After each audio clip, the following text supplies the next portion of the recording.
There he is. And the star of the show, Fernando. I have the notification.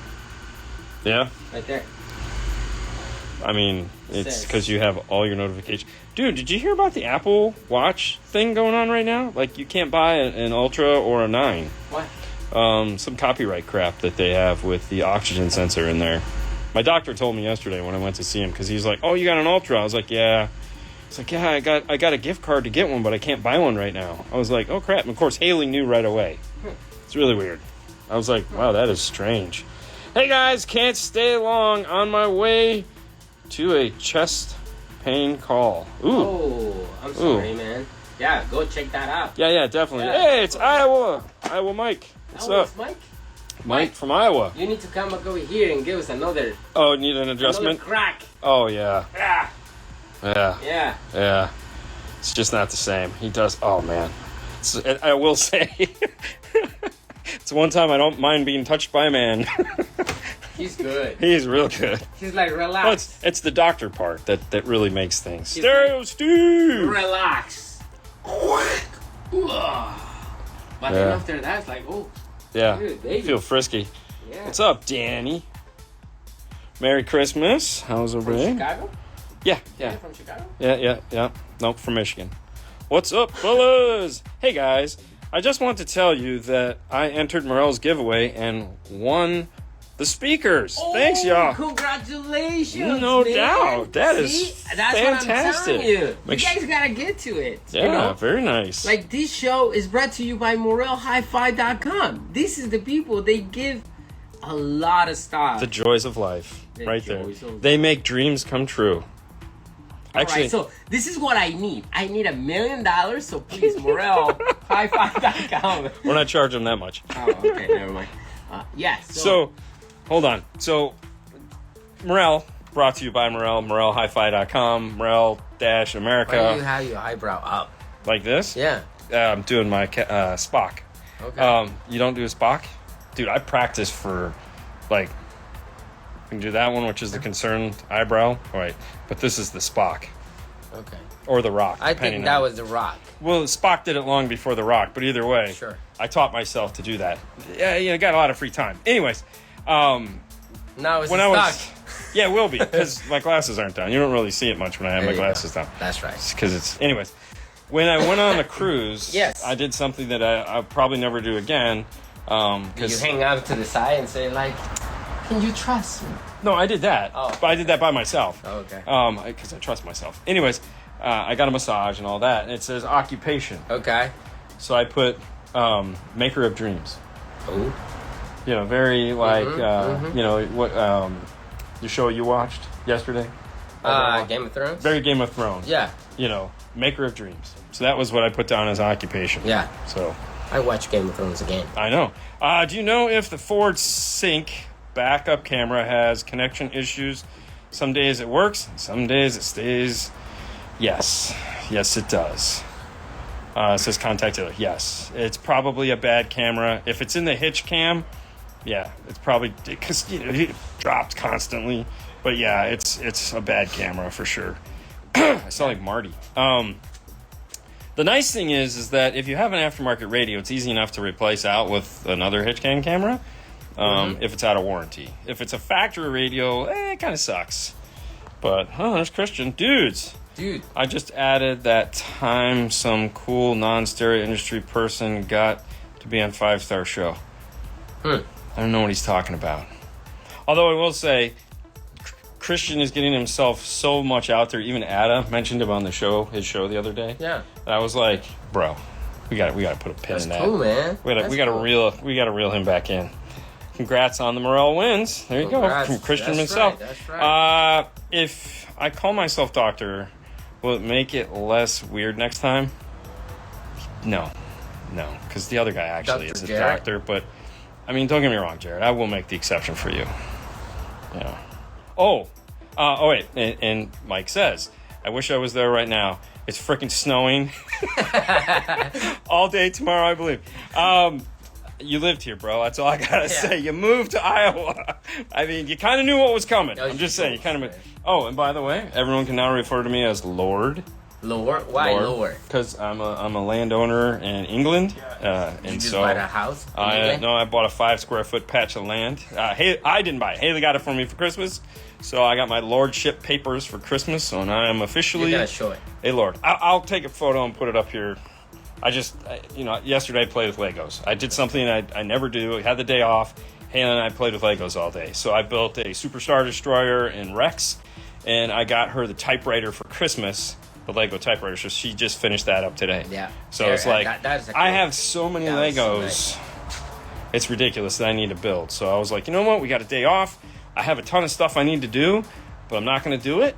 I'm gonna build Legos with Haley. Good. So it was a lot of fun. My car speakers sometimes have no sound until I crank up the volume. What could be the problem? It's a Chevy.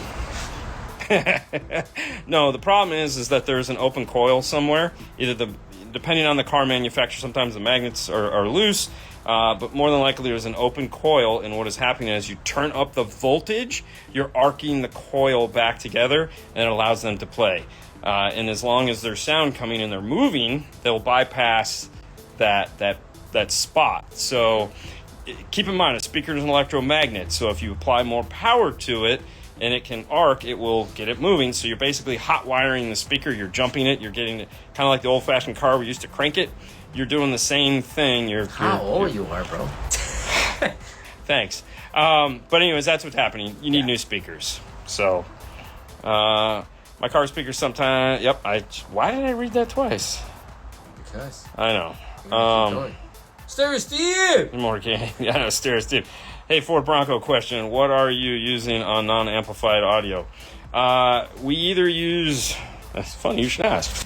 We either use the Helix V8 or because what we do is we go 8 channels, so we'll go the 4 in the dash. We run 4 wires too, but this has SB amplifier capabilities, or in your world, what you're probably going to run is the Moscone. So you can either use the Moscone, the new Moscone ones, so the 6 to 8 or the 6 to 10 or the 8 to 10, both have SB compatibility, or the little Picos, the 8 to 10 or whatever, the 6 to 8, all the Picos DSP amplifiers also have SB capability, and that's what the factory amplifier is. So if you do that, then you don't have to worry about adding the 10 ohm load resistors or 220s and picking all that nonsense. Both of those amplifiers will just go right in and be magical. And it works great. It sounds awesome. And you don't have to worry about the volume problem. But yeah, so I know you're a big Moscone guy, so check out the Picos. Yeah, for sure. I mean, unless they got money, in which case, you know. Oh, also the Pro 830 also has SB compatibility, along with the new DSP also has it as well. So depending on what you're planning on doing, all the DSP stuff aerospace that's Gladen I was talking about the speakers. Anyways, all the new Moscone DSP stuff is SB, which is what you're looking for. Hey, Christian Dean bought 5 years of Disney only. yeah, Lord Disney. Yeah.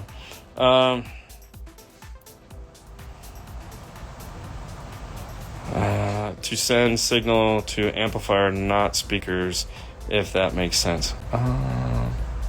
To send signals. So there again, okay, so 2 ways to integrate into the Bronco: something that is SB compatible, which would be the amplifiers, or use 10 ohm load resistors. Now Metra I don't know when it's shipping, but Metra has the new purple 10 ohm load resistors, or if you don't have access to that, use the audio control greens, which is a 20, and put 2 of them in series. So back to back, out of one into the other, just like that. And that will get you the 10 ohm load that they're trying to see. Still, SB compatible amplifiers is a better ticket. It's going to sound way better. But either way, send signal amplifier. Now, as far as if we're trying to get a harness to go into the radio, because that might be the other question you're asking, PAC makes the harness for Ford. it's the new blah, blah, blah 31 or something like that. And all you have to do is pull out the little, right above the gear shifter or the center console, there's like a little piece of plastic that comes out, and the plug is facing straight down. And you just pull the one little piece of plastic out, unplug the radio, plug the T-harness in, and you're done. There's the plug right there. Yeah, so it's like the coolest thing ever. So, never said I was smart. You're smart. You're a doctor. Very smart. I mean, give me a break. Okay. You're a lord now. You can answer a question more than once if you choose. I can do anything I want. I'm a lord. I mean, you know. Hey, Nando here. What's up? What's up?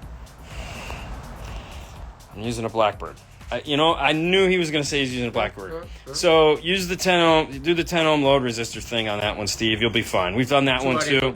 Works great. The Metro one, yeah. Yeah. It works. It works. It'll sound good. It's Blackbird. Everything will be fine. Blackbird's not SB compatible yet. They're still trying to figure it out. There you go. Is that better? Do you think that'll be the thing? That's definitely. Love the Blackbird, by the way. Okay, 10 ohm. Thanks. All right. So Arturo.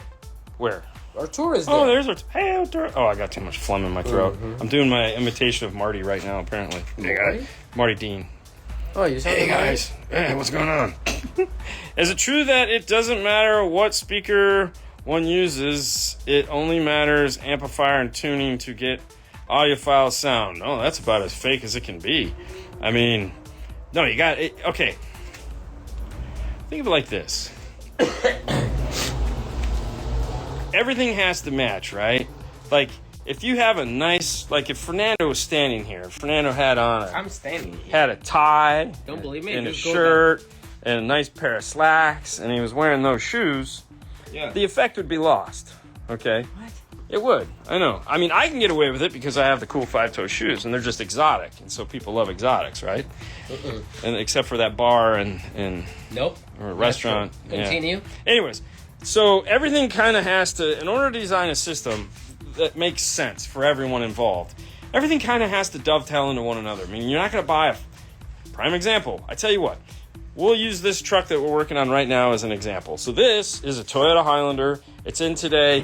We're going to be working on it. Now, he bought his system from Crutchfield. Nothing wrong with doing that, other than he should have consulted with us first. But he consulted with us second, which means he spent more money. And then him and his buddies tried to put it in, and so needless to say, he's here now. So he has the Helix V8 DSP. Yep. And he has an Alpine amplifier somewhere around here that's going to power the subwoofer that goes in the back. Yeah. Now, when he went and bought the speakers for this thing, he also bought an Amp Pro. He bought a ton of stuff, but he bought some speakers here. And now we're also doing a radio. We're doing a radio now, so he doesn't need this. But the point is he bought that amplifier there. That amplifier is close to $2,000 with everything, parts and labor and all that. $2,000 amplifier, and he bought some inexpensive speakers. So these are like $130. Sure. Okay. So what you have is you have this really nice amplifier with $130 speakers. Keep in mind, we also took out the 2-inch speakers that were in the top of the dash, which is 2.5-inch speaker, and put a really bright tweeter up there. Ugh, it's gonna just be terrible.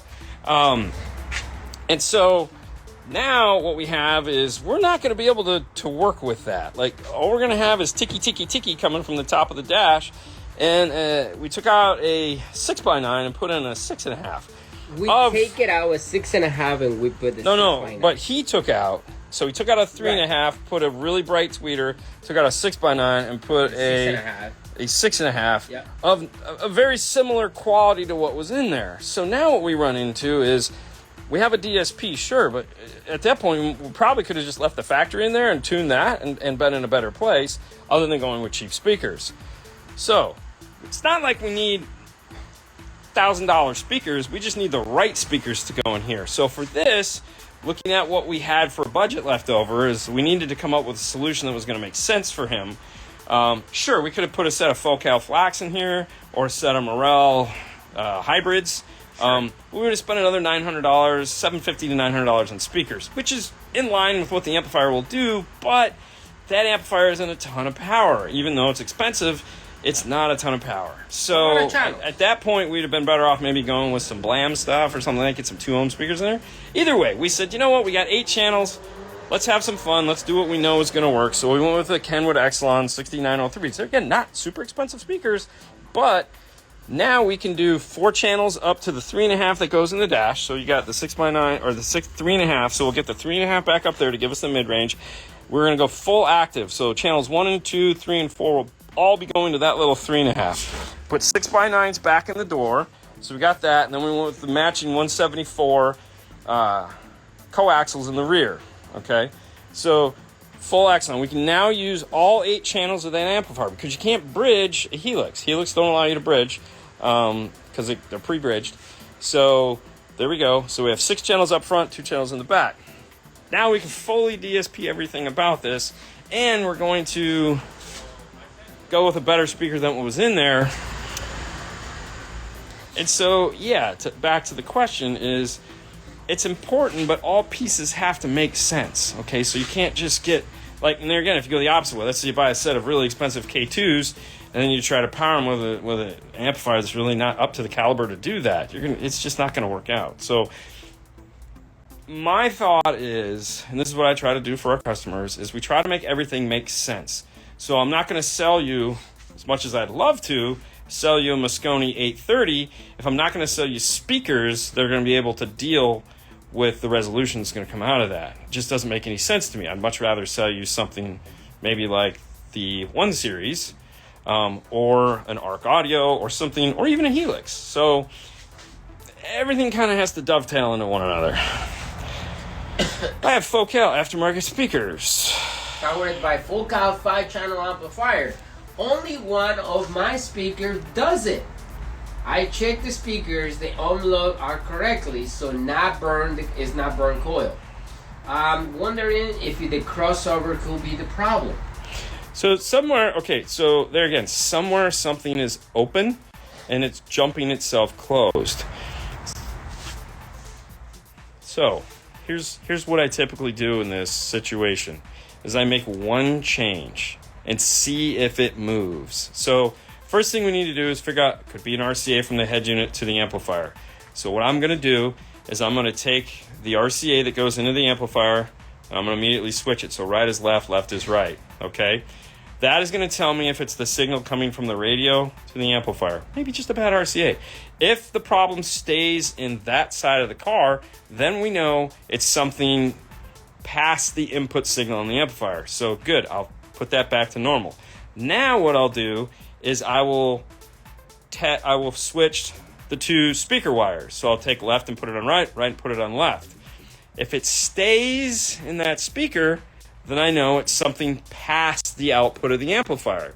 So at this point, yes, if you wanted to swap crossovers, okay, and if it stays the same, then that means it's past the crossover, and the only thing past the crossover is wire or speaker. So that's the transition of how you would test this. And it might be something you do over a week. Sometimes, unless you can like bang on something and get it to do it, it's going to be difficult. So that's how you want to test to figure out where the problem is. It's just process of elimination. Don't do one thing at a time. Don't go like crazy and be like, I'm going to switch all this stuff. No, one thing at a time. Switch it and then switch it back. Switch it and switch it back. Okay, so that's how you'd find that problem. Is there a dash kit for 2016 Honda Accord Coupe? I don't think so. If Metro doesn't make one, there isn't one. Honda Coupe? Yeah. Metro. I'd say if MetroOnline.com doesn't list one, there isn't one for that car. Hola! What's up, Arturo? So, are we gonna do carne asada? Oh, when we do what? Carne asada. What is carne? That's what he said. Who? What is? Isn't that steak? Yeah. I don't do steak. I mean, That's you know the answer. said. I don't do steak. I do pollo. Pollo. And that one. What is a subsonic filter and when do I need one? That is a wonderful idea. Yeah, wonderful. Carne asada, you add some. Yeah, some subsonic filter to it. Subsonic filter is a really dumb way of saying high pass filter. It's what it is. It's a high pass filter for your subwoofers. When do you need it? Pretty much every time. Most amplifiers have some form of a subsonic filter built into it in the back end to where you don't even know it's there.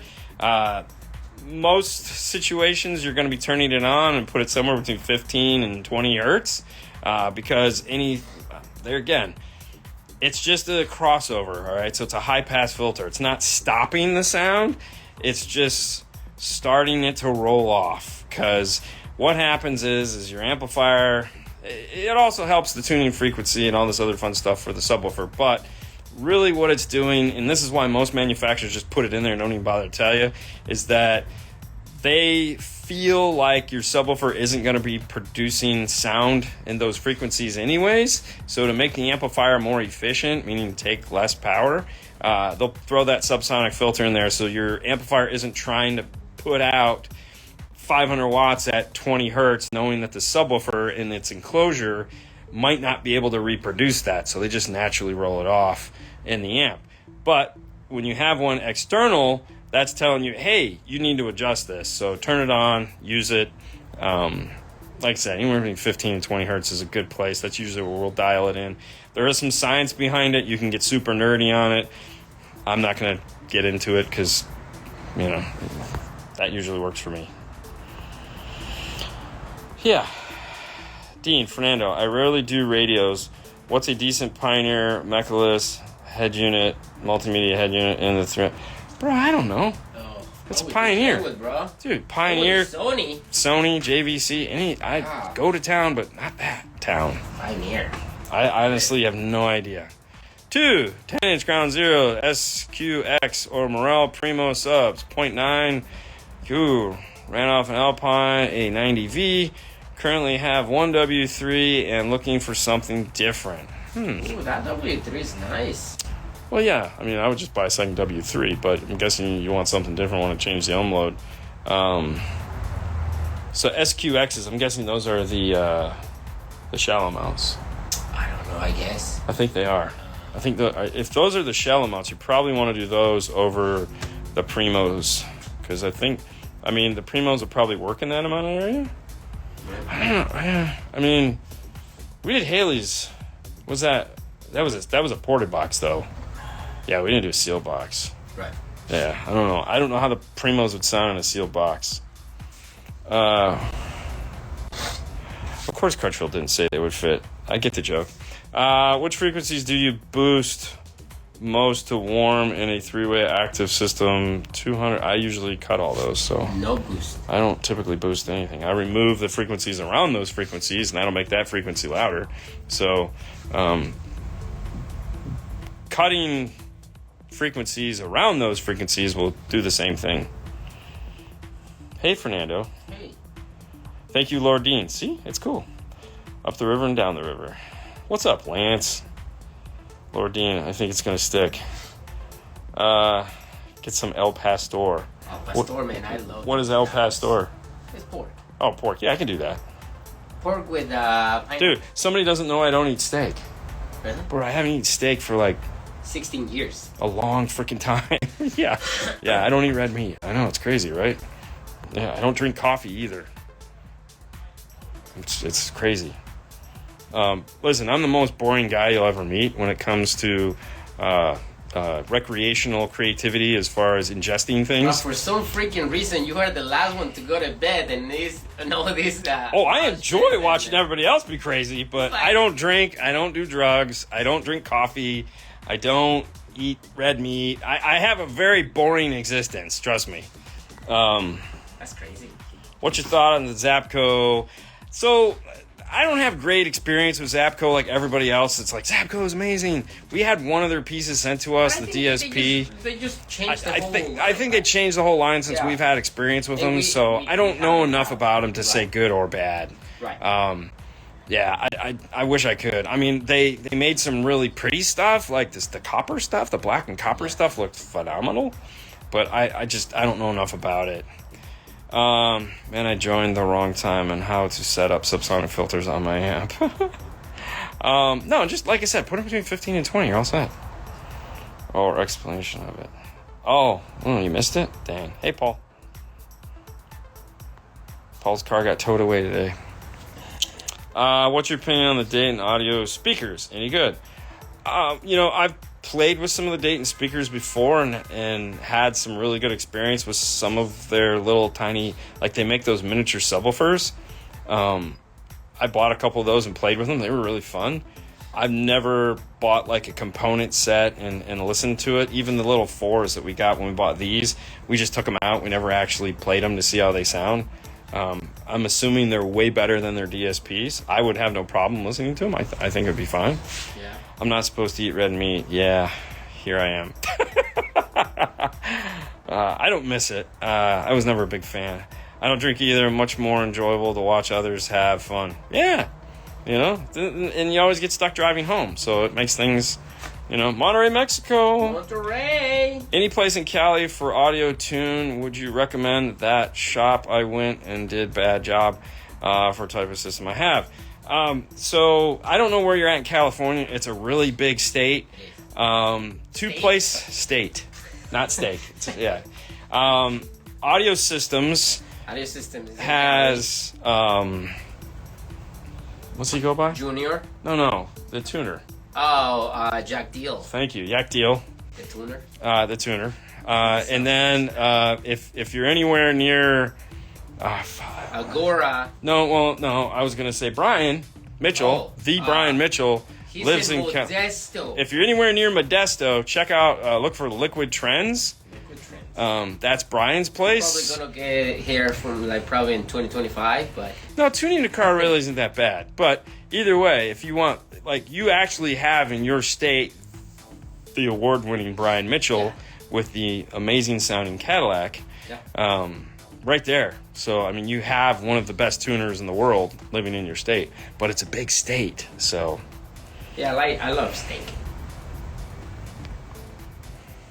Yeah, Yak Deal is the best. Exactly. I could have just scrolled down. I would have seen that. Yak Deal is really good, too. What do you use to set the crossovers on an amp you install? A DSP. Really just comes down to DSP. So if we're doing a system, there again, it really just depends. Most of the time... It's a passive. Most of the time, we're not going to do systems with amplifiers that are going to require delicate crossover settings. If we do, for example, like when we put the ground zero uranium 6-channel amplifier in Fernando's car that we used the 10-time multiplier switch for the tweeters, the bandpass for the mid-range, and then the channel for the subwoofer, then we use Mr. Million. Right here. Oh, you got one? Yeah. I don't know. Mr. Million himself. That's right. We used the, that's not it. We used the CC1. Oh, yes. So this guy right here. Crossover calibrator. If you're trying to dial in a crossover and you have no freaking idea what you're doing and you don't want to guess, this is the tool. This is what you use. I have one, Fernando has one, and when we have to do it manually, that's what we grab because that's the only tool that'll do it for you. And it's the only tool you can use to really do that makes the most sense. 2 Cal Flax 10s and sub or 2 Morel Ultimo 8s. Ooh, I'm doing 2 Flax 10s. Dude, those things are badass. I guess what you suggest I use at the house. Okay. Good afternoon, fellas. Quick question. Sub amp goes into protect at high volumes. Turn off. It comes back on just fine. What do you think? Okay, so why is amp going to protect? Depends on what protection circuits the amplifier has built into it. Could be a couple different things. Could be voltage. It could be... There's usually 3 things. Ohm load, resistance, thermal, heat, or power, voltage. Okay. 2 of them are easy enough to test. That'd be thermal. If it has adequate airspace around it, and it's doing it as soon as you turn it up, it's not thermal. Easy one there. Second one is voltage. Digital multimeter, put it on the amplifier, put it somewhere you can see it, crank the bitch up, see what the voltage is going to. Okay? If the voltage is dropping significantly, going whoa, 9 volts, oh crap, 10.5, that's going to tell you right away it's voltage. Okay? Easy enough to test. The third one, not so easy to test, which is resistance. That's going to tell you, well, maybe your speakers are what are the speakers? So if you meter the speakers, the resistance on the speakers, and it's there again, it's going to depend on what the amplifier is capable of doing. But if you're below what, and I mean significantly, like if it's a 1 ohm low and you're at 0.9, then you're probably okay. But if you're at like, if it's a 2 ohm amplifier and you're at 1.3, that's too low. Because speakers typically will not, because that's not how you get the ohm load, but speakers typically don't meter like exactly 4 ohm or exactly 2 ohm. That's a whole nother headache of somebody way smarter than me trying to explain it to me, going, yeah, I get it. But either way, that's what you need to test. Okay. Now, gain could also come into play in this, because that's asking the amplifier. That's a power problem. You're asking the amplifier to put up more power than it's capable of. The amplifier is consuming too much power, and it's going to protect. So check your gain also. But that's a voltage thing, so you should be able to see that on the voltage side. You just answered my question. Oh, very good. Sounds like their own, like I said, it could be, it's one of those 3 things. Those are the 3 things that cause amplifiers to hate you. Do you know if audio control will ever have a controller like the DSPs have instead of just ACR3? They do take an ACR3. I'm thinking you mean like the ACR4, which comes with the Epicenter Micro, something cool like that, or if you're talking about like something like a conductor or some kind of... Something like that. The reality is, the answer to that question is, for the current stuff, no. Future-wise? Future stuff coming down the road, Jeff Smith's a big fan of all those things, so if he has anything to do with it, probably yes. But I'm guessing every single manufacturer that has a DSP, they wanted to do something like that. So yeah, they want to do something like a conductor. I think everybody does. Yeah. I mean, you know, we know that Audison has one now that they copied from them, and they didn't. They came up with all on their own. And you know, JL Audio's had theirs, but doesn't have LEDs, which is what they did. Is they put LEDs on something that looks like that and add more features to it. And Helix has Moscone has theirs that'll come out here in the next couple months. I got mine. Look at that. You got yours. So everybody knows that's what they're. I mean, everyone's racing towards that. So, you know, will they have something? Yes. Is it going to be something that's going to be backwards compatible? Probably not. We just have to wait then. Have you guys have a problem with rattle in the rear deck of a 2016 Honda Accord? If so, how do you fix it? So anytime we do a Honda, most of the time we sell them sound treatment. And we use Stinger Ultimate. If you just as a reference, we use the Ultimate, which is butyl aluminum foam on the plastic deck card itself, and we will cover that as much as we can. And then we use regular Stealth on the rear deck. Now, the only problem you run into is that sometimes the plastic piece itself will smack the window, in which case you do need to put some weather stripping around the plastic where it is going to hit the window, so that it will be foam instead of plastic on glass. But yes, the conductor. Man, you know, we're hoping. Our fingers are crossed too. Get some echoing from my front mid-bass 6x9. Do you know why? Echoing? No, that's a new one for me. That's kind of weird. You guys get your curse. Yes, Bobby. Yes, I did give it. You have it? Thank you so much. Yeah, it's right here in his toolbox. Yeah, Right here. Here. Got it. Pull it out. There he is. Sexy beast that he is. Bobby. Thank you so much, man. Thank you, Bobby, for sure. It sucks to wrench under the rain, no matter. Oh, God. Rain and snow, I don't know how you guys do that crap. Like, I will stop what I'm doing in the rain because you can get killed here.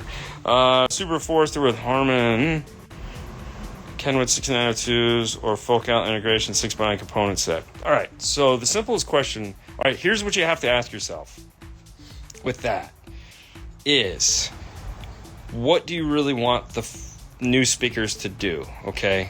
I need a haircut. This is getting out of control. The 6902 is a middler, okay? So it's a mid-range that is designed to play up. And that particular middler actually does a pretty good job of playing up and staying pretty flat, not dipping out like most of them do in the high-frequency range.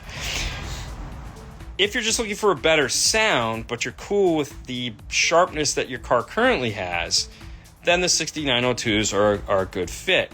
It'll keep the vocal up high, Obviously, the mid bass is going to be better if you're amping them. But yeah, it'll be a good sound. If the major complaint is, I want these things to sound like they're going to rip my eyelids off. Because I want some highs. I want this bitch to tick. I want it to, yeah, right? Sure. Then you're going to want to go with the Focal. Because the Focal is an aluminum tweeter. Okay, it's not a wideband mid-range. So it is going to tick. Now, the nice thing is the mid-range is designed to play up to there. So it's a mid-range that has a high enough frequency reproduction capability to couple with the tweeter and provide you with nice mid-range, but it will be a little lower because it's down in the door. But you will be able to, like, yes, the tweeters, the glass, the brake, I want my tweeters to scream at me. Well, that's why you bought K2s. But do you guys do jobs outside of Florida? Technically, no, but for some reason, every time we go to Arizona to Mobile Solutions, we technically do. We go and work there. But that'd be Mobile Solutions is about it. But no, and it's a struggle because you never have the tools you need. It's just what it takes. Okay, so anyways, to recoup, mobile. We gotta do mobile tuning. Yeah, screw this building stuff. Let's just run a U-Haul and just go down. So what we got here is a Highlander.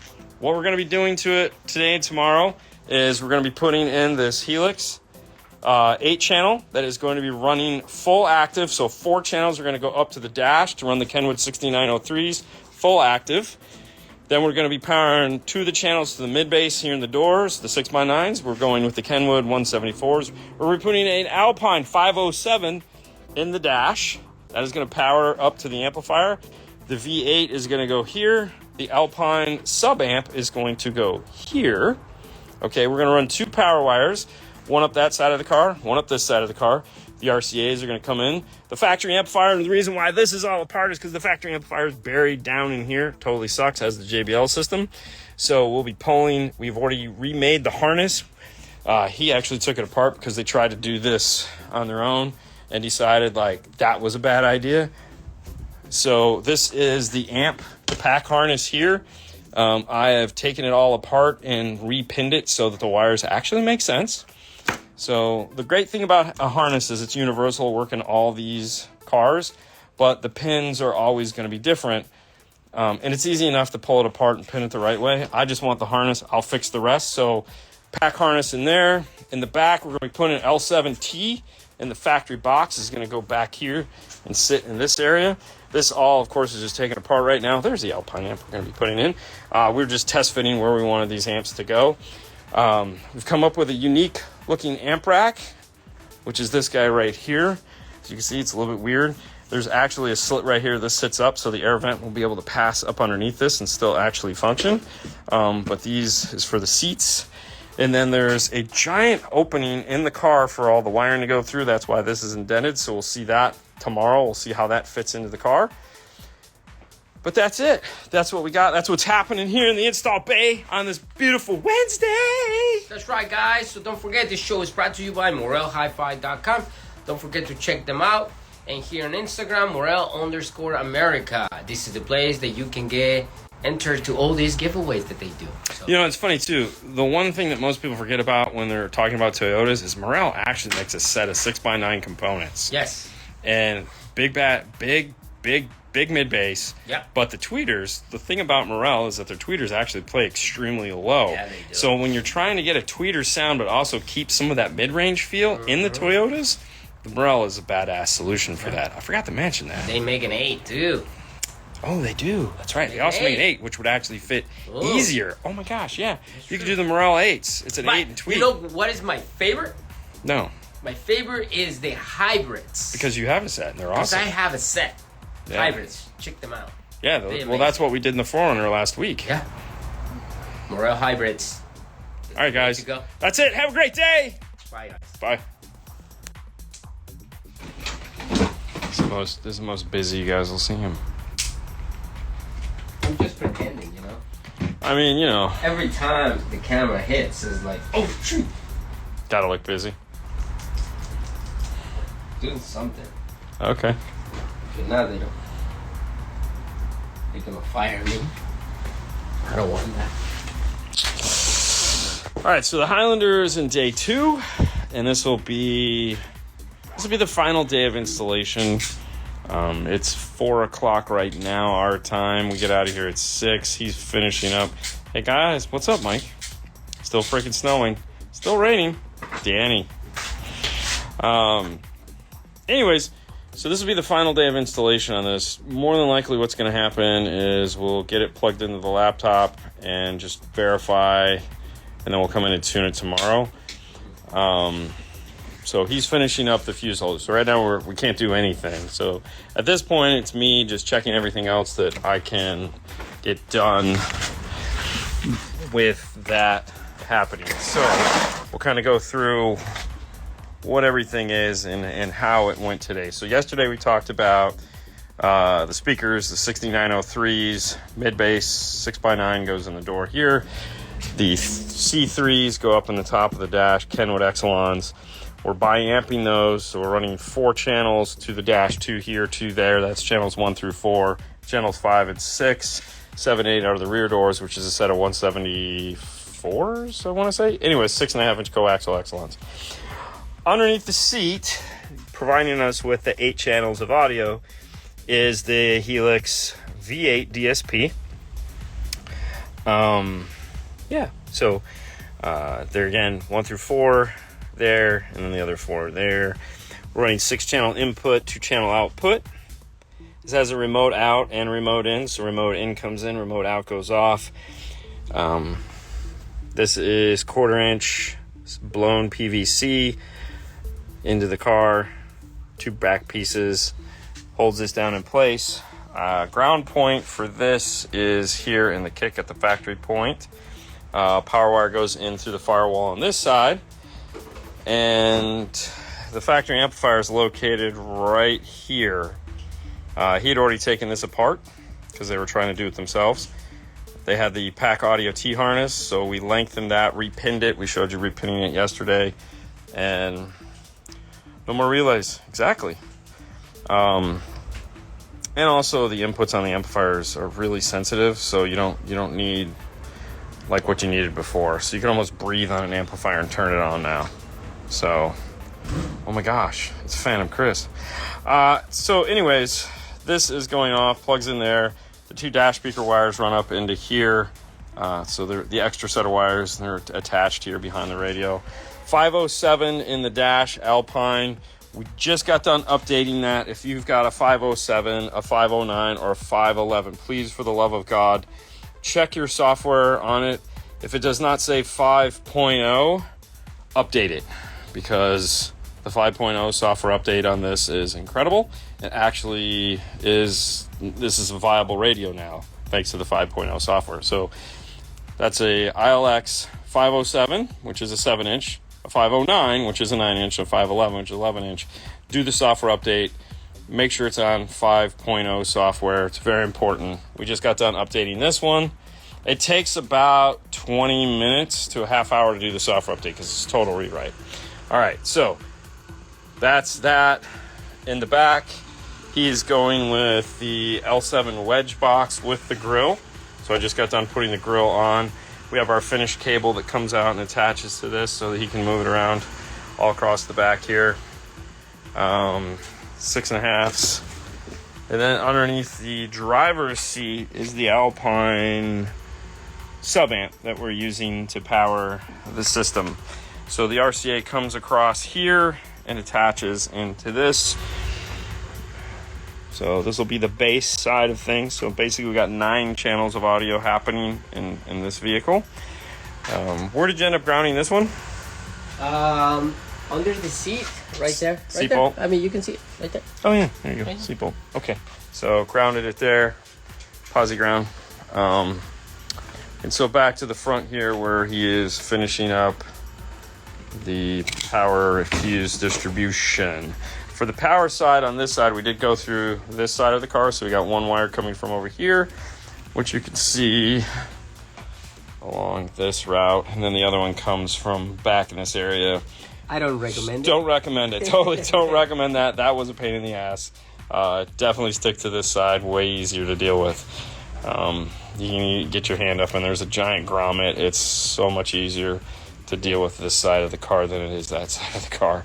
So that does make things easier.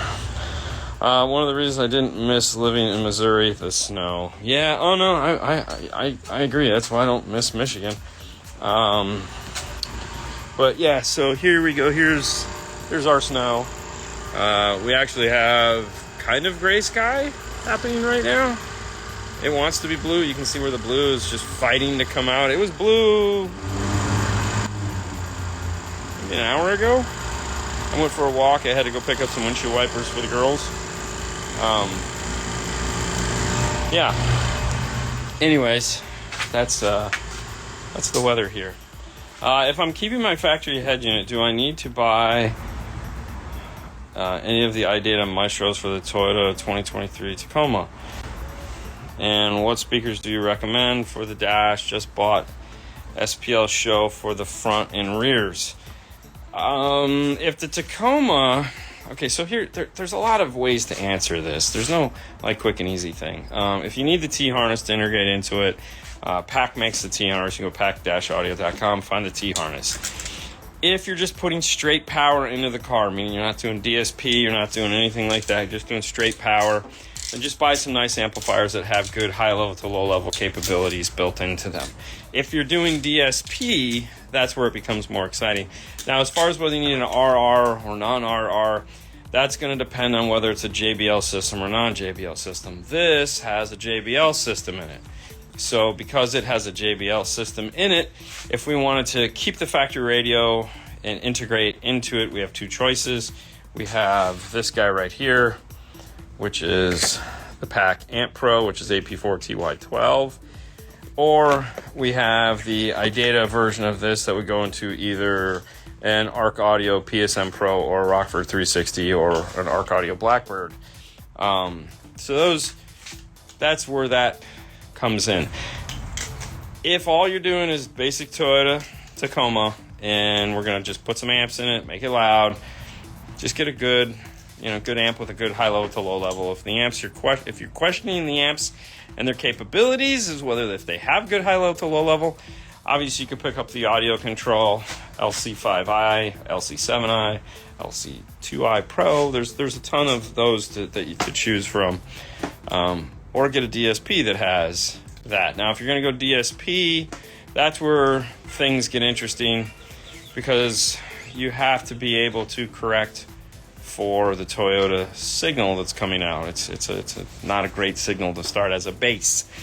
From that point, you may want to look into some form of DSP that has de-equalization capability, or if you like to say what, you might just want to look at like a kick or key lock on the front output of the radio and let it do all its de-equalization for you. The key lock is an amazing high level to low level adapter. However, if you're not going to put a DSP on the other side of it, you may not get the sound you're looking for. However, if you're looking to get bass, you may want to go with the key lock just to DEQ the bass side of it so that you can bring back some of the bass that's getting rolled off in the radio or just actively not there. So there's a lot. Like I said, it's just like do this. As far as what you should do for speakers in the dash, pick up a set of SPL Show tweeters, man. Go crazy. Put those up in the dash and just let it blast out. We've done it. What's shaking, guys? What do you think of the Audio Frog 600.1 mono amplifier? Love it. It's actually one sitting right there, waiting to go in Fernando's car as the replacement for the car stereo lab. So we have the 4-channel and the mono block waiting to go in there because we wanted two badass amplifiers, and Andy was nice enough to send them to us. So after we did the dyno and checked them and did all that fun stuff. So we did dyno those amplifiers, and you can check that out. They do power. They're nice. Hey, Dean and Fernando. What's up, El Fernandez? I have a brand new JBL MS8 in box. Do you think it's worth anything now? I think most of the guys that want those have them. There might be a couple guys out there that are just like, oh man, yeah, I don't know though. I mean, I haven't heard a lot of people ask me for those. I think Ada has a couple of them because he was a big fan of those. And obviously, Andy has one because, well, it was his. I don't know. I don't know. I've only had the pleasure of working on one, and I didn't like it. But there again, I didn't know enough about it to deal with it, so it was more me just being get off my lawn and not understanding it. Alpine 511, did you know at what volume does it distort? We never bothered to test those. We haven't done that in a really long time. I think we know, it's just I don't remember. I mean, I don't think it's any different than it was in the past. But I think it's like one from the top. Yeah, if that. It just depends, like if you're using bass and treble or not. Why do some high-low converters melt? Can they not handle hedge unit power? Do they have any RMS limits? Actually, yes. Yeah, good question. So, funny. Okay, so this is what you're talking about, right? Ooh, look at that. All right, so this was what was known as... no, that's not. Hang on. I have all kinds of pieces. Okay. I love it when you guys ask questions. I have props. All right, so this is what's known as an S&I 35. The 35 stands for how much wattage it can handle coming into it. They also make an S&I 15. You can see how useless that would be. So, this is designed to handle 35 watts of input power, which in most worlds would be enough. However, like this guy, this was taken off, and what was happening is this was connected in a Lexus to the subwoofer output, which was a hell of a lot more than 35 watts. Okay, so that's what you got to keep in mind. Now, there's a voltage rating for these that no one ever paid attention to back then, but they sure as hell pay attention to now.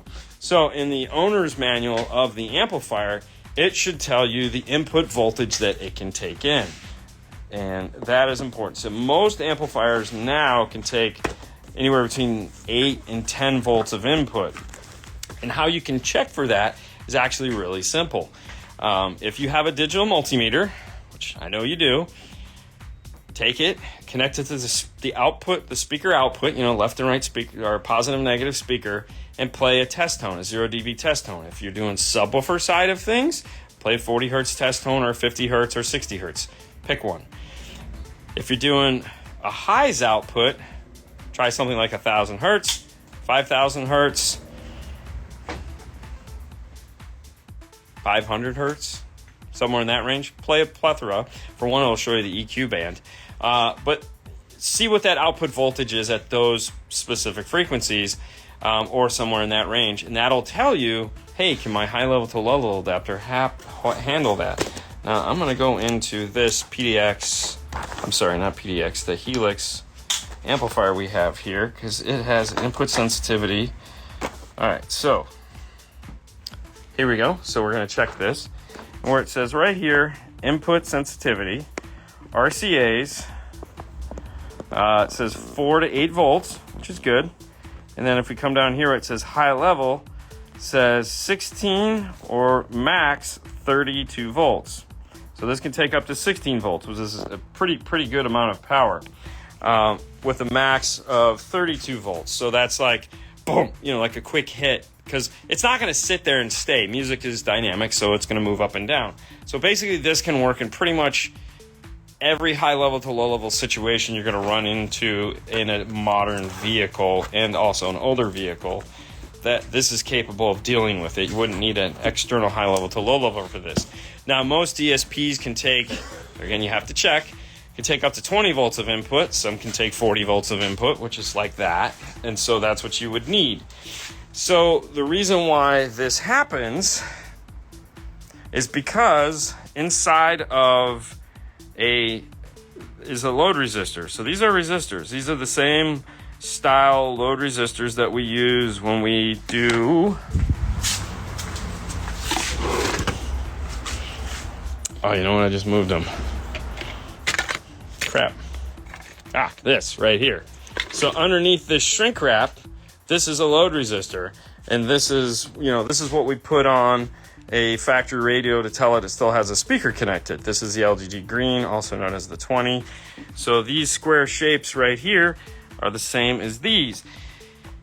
these get hot because what they're doing in this application is they are reducing the amount of power coming out of the radio. So they're crunching it down. And as we know, anytime we take something and try to reduce it, it's going to form heat. And that heat can melt the plastic if it is more power than is physically designed to handle. So that's plastic that's going to melt. Now, when you come over to something like this uses a much different method. This doesn't, it's fire time. Yay! Somebody's having a bad day. So these are metal, but these don't use resistors like that. It's a different technology that these use. This is more of an electrical way of doing it than just standard, old school, generic, no power having this. So hopefully that kind of demonstrates or answers the question that you're asking. And I'm just going to put this in here now so that I know where it's at. Wasn't that exciting, Fernando? Oh my God. Look at the excitement on his face. If Fernando Fernando's not ready to go up the 830. He has a 430. The 830's mine. What product or products that you want to try and haven't? Ooh, Lance. That's a good question. Ooh. So we just got to do the Arc Audio amplifier that I've been, the Blackbird, which sad thing is I actually have one. I just haven't been able to play with it. So, because you know how it is. Who's got time? So we finally got to use one of those the other day, which I've been just chomping at the bit to play with the Arc Audio software. Because it works differently when it's actually connected to the different DSP. So being able to play with that, that was fun. I enjoyed that.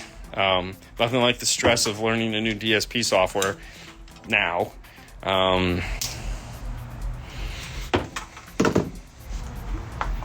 Trying to think. I really want. I'm not excited about it, but I do want to play with the Alpine, the new wave your phone around stuff.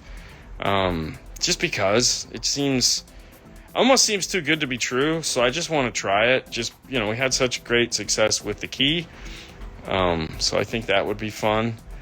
I don't know, is there anything you can think of? Play? Yeah, just something you want to play with? I want to play with a new Samsung Galaxy. Oh, phone? No, you don't. You're such a liar. Some dude makes a bass knob that I saw the other day that I kind of want to see. I'm sure some of you guys know what it is. It's got a cool readout on it. It's like Bluetooth connection. That looks really cool. I'd like to play with one of those. You have one. No, this is different. This has like a display on it it's like a graphic EQ. It's not the same as Berg's. It's a different one, but it's pretty cool. Dean's favorite DSP is the Dayton. Yeah, sure. I'd like to do a system with the Moscone Zeros. Just because. Like, who wouldn't? I'd like it to be my system that I'm doing, but I'd still like to do it. What is it about the Arc Blackbird that you like? So, one of the things, like, we got to use it once. So to say, like, oh my God, it's my new favorite, it's not. Because I can, believe it or not, I'm one of those type of people that can actually have more than one favorite. I can like multiple things and be okay with it. I actually like to collect things that I like. So, like, I'm not just like, if you're not on my team, you suck. Focal, Morale, yay. No, I like them both. I can do that. I can enjoy multiple things in life. So we didn't get really deep into the software because we didn't have to for what we were doing. But there's certain features on it that just make a lot of sense, and I can see that is going to be extremely useful as time goes on. For one thing, every band of the EQ is whatever you want it to be. Okay, so it's parametric, it's graphic, it's a high shelf, it's a low shelf, anything you want. Every single band, and there's not 30 bands, there's like 34 bands. Plus there's like 5 extra bands. There's a whole extra EQ section, which is ridiculous. But some of the simple things that, like we talked about, being able to design your bass knob and how it goes up and down, the thresholds. That was extremely cool. I've never had that in a product before. So to me, it was like, that was really neat. The iData interfacing and being able to change the volume, meaning your 0 point, your max volume, you can change all those things, which that's something I've never thought of because it's never been presented to me. But once we got to do it, it made total sense. And it was like, oh, it was so awesome. There's just a lot of, I love this top tier DSP stuff, like the Moscone, like the ARC, like the Audison. They have the budget to put in a lot of features that you don't know you need them until you know that they're there. Like, people always, I had a rep that says, well, what can I tell you about? And I was like, I don't know what to ask. I don't know what I don't know, and working with this product, sometimes it's like, oh, I didn't know it did that. I didn't even know that was an option. And that stuff like that gets me excited. So, it's just a really cool amp. The size is tiny and it packs a punch, man. It's kind of cool. I work for PAC and I still don't recommend using these on most new cars. Oh yeah, those SNI 35s. Don't ever use those. No one should be using those. The fact that they still make them is annoying. Like some of the stuff that they've managed to let fall through the cracks, TR7, and they still make an SNI 35. Like, come on. What amp can you recommend for front component speakers and two-way rear? I have Kicker KS series. I mean, a key? Just go with a key. Key 200.4. You can run it as any way you want. If you're looking for a 6-channel, they also make a 6-channel in both of their lines. So check that out. Happy New Year, guys. Off to do end of month, quarter, and year. Oh, have fun, Chris. Is there anything similar to how the Mercedes-Benz system works with the voice controls for everything in the car? No. I think it's coming. Like, I know... like Apple's trying to make that happen with CarPlay. They talked about that in their Worldwide Developers Conference that everyone got to see. But right now, no, because what's the Amazon chick's name? Alexa. So until like Alexa or Siri get integrated in through stuff like that, I don't see it happening. So like CarPlay and iData would have to go on a date and make a baby, and that would have to, and then you'd have to have a car that had full iData control, and it could happen, but I don't really see it anytime in the next 2 years. But hey, I love being wrong. Don't get me, I love it when I'm wrong. The new Alpine Hedge is pretty cool. We have them. We just haven't had time to go play with them yet. I'm Team Kicker. We know. I collect a lot of vintage components, Lord Dean. Thank you for recognizing. Well, there you go. And I say it all the way. A lot of things get you excited. Actually, be surprised. A lot of things don't get me excited. Haley can attest to that, man. It annoys the crap out of her that, like she bought me the Lordship. I was excited for that one, but she wants me to be here, and I'm like, here. I don't know. Yeah, I'm not like, oh my god. Just bought a Power Master high output alternate that says 169 at idle, 209 at cruise, 205 at top end. Is that any good for a sound system? So, you gotta think of it like this. Is it any good for a sound system? Probably. Unless the simple truth is, you bought this alternator and the car requires the amount of amperage that you just told me. So, for example, if the car needs 69 amps at idle, 290 at cruise, and 235, like if it needs those things, then no, it's terrible for what you're trying to do because there's no excess, there's no extra, there's no... So, the idea is that you get a bigger alternator, and that alternator is designed to give you the more amperage that you need to power your external things. So, for example, if the car only needs 100 amps or 80 amps, and you say, okay, cool, so that gives me this 80 amp extra or 90 amp extra, then cool, yeah, it's going to be great because you can throw an amplifier in there, maybe two, maybe an extra battery, and rock on, right? That'll be perfect for it. So the other thing too is, if you are going to put a system in there and there is extra power, where is it going to go to be stored? So an extra battery hopefully will be going in to hold, to capture, to stay charged. So at peak performance times, there's something there to draw down as opposed to just mainlining off the alternator. But then again, it all just depends on how big the system is and what the car requirements are. So it could be great. Don't know. What's a good 3.5-inch dash speaker to replace dash speakers in a 2009 Nissan Altima? Check out the Kenwood C3s. You're not going to go wrong.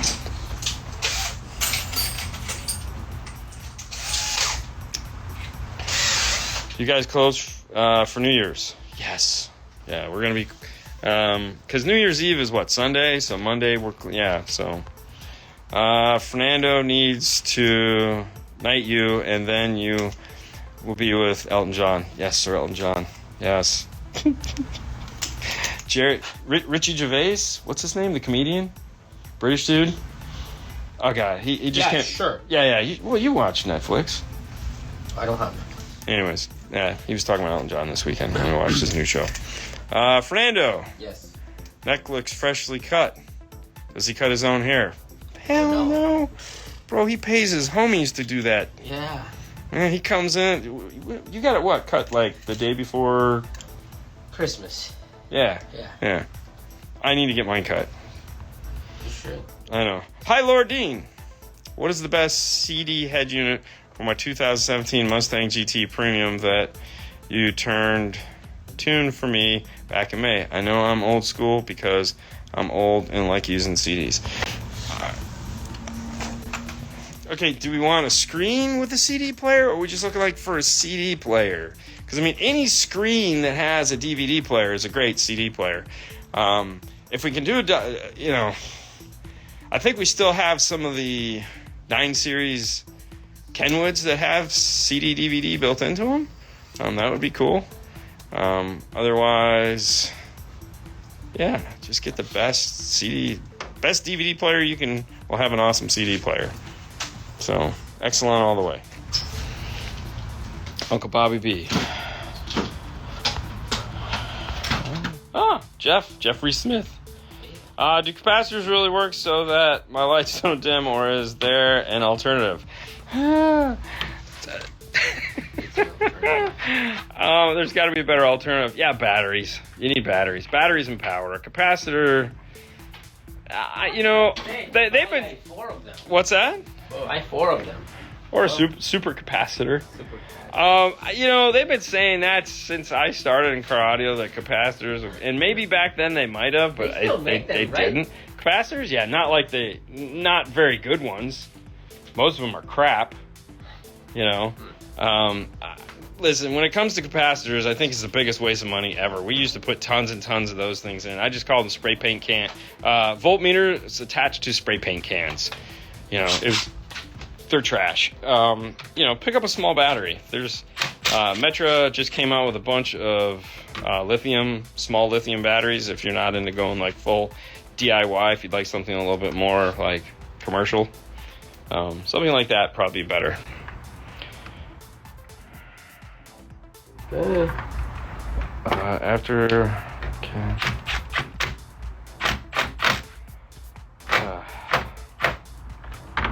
Flowbee 101. Oh, the Flowbee. Yeah. Flowbee 110. No, Flowbee was the vacuum razor thing that you put on. There was a good commercial. So you could cut people's hair. It was the razor was attached to the vacuum. Okay. So it would suck the hair up, and then you'd just go over it, and it'd pull the hair up. So if you wanted it, it had all these attachments. So if you wanted 4 and 5 inch hair, you put the 4 or 5 inch or 12 inch or whatever it is, and you just roll over the head and suck it up, and it would trim it to that length. Sure. Yeah, it's called the Flowbee, baby. Fernando, I didn't get a Nando fuse holder under my Christmas tree. Sorry, Bobby. Oh, man. I know. I have a Moscone 530 amp mounted in my back seat. Can I place it somewhere else in an Accord? Huh. Rear deck, maybe? Yeah, you could. I mean, you could definitely put it on the rear deck. We built plenty of rear decks for those. But it won't go under the seat. I'm looking at the 830, which is the exact same size, and there's no way that's fitting under the seat. So I would have to build a rear deck mount, and then you have to face it up, so the fans have to go up. You can't like flip it upside down and put it there, because then the heat rises the wrong direction. So yeah, a lot of work. Hey fellas, still no snow. Oh, yeah. Any nice F-250 Tesla style head units available? So when we were at SEMA, we got I had some time to talk to the Lynxwells guys. Lynxwell makes the new version 6.0 of the F-150 radio and the Mustang radio, which is what I wanted to talk to them about, because I wanted to get one for my car. Just because I want to put one in and beat the crap out of it, and be able to answer this question and be like, yeah, get the Lynxwell. I had the ability to play with it for 5 minutes while I was sitting in the car, and it's pretty badass. I know there's some guys in the industry that absolutely love them. I know some guys in the industry absolutely hate them. I don't know. But if I was to look at anybody's, I would look at the Lynxwell. It looks really badass.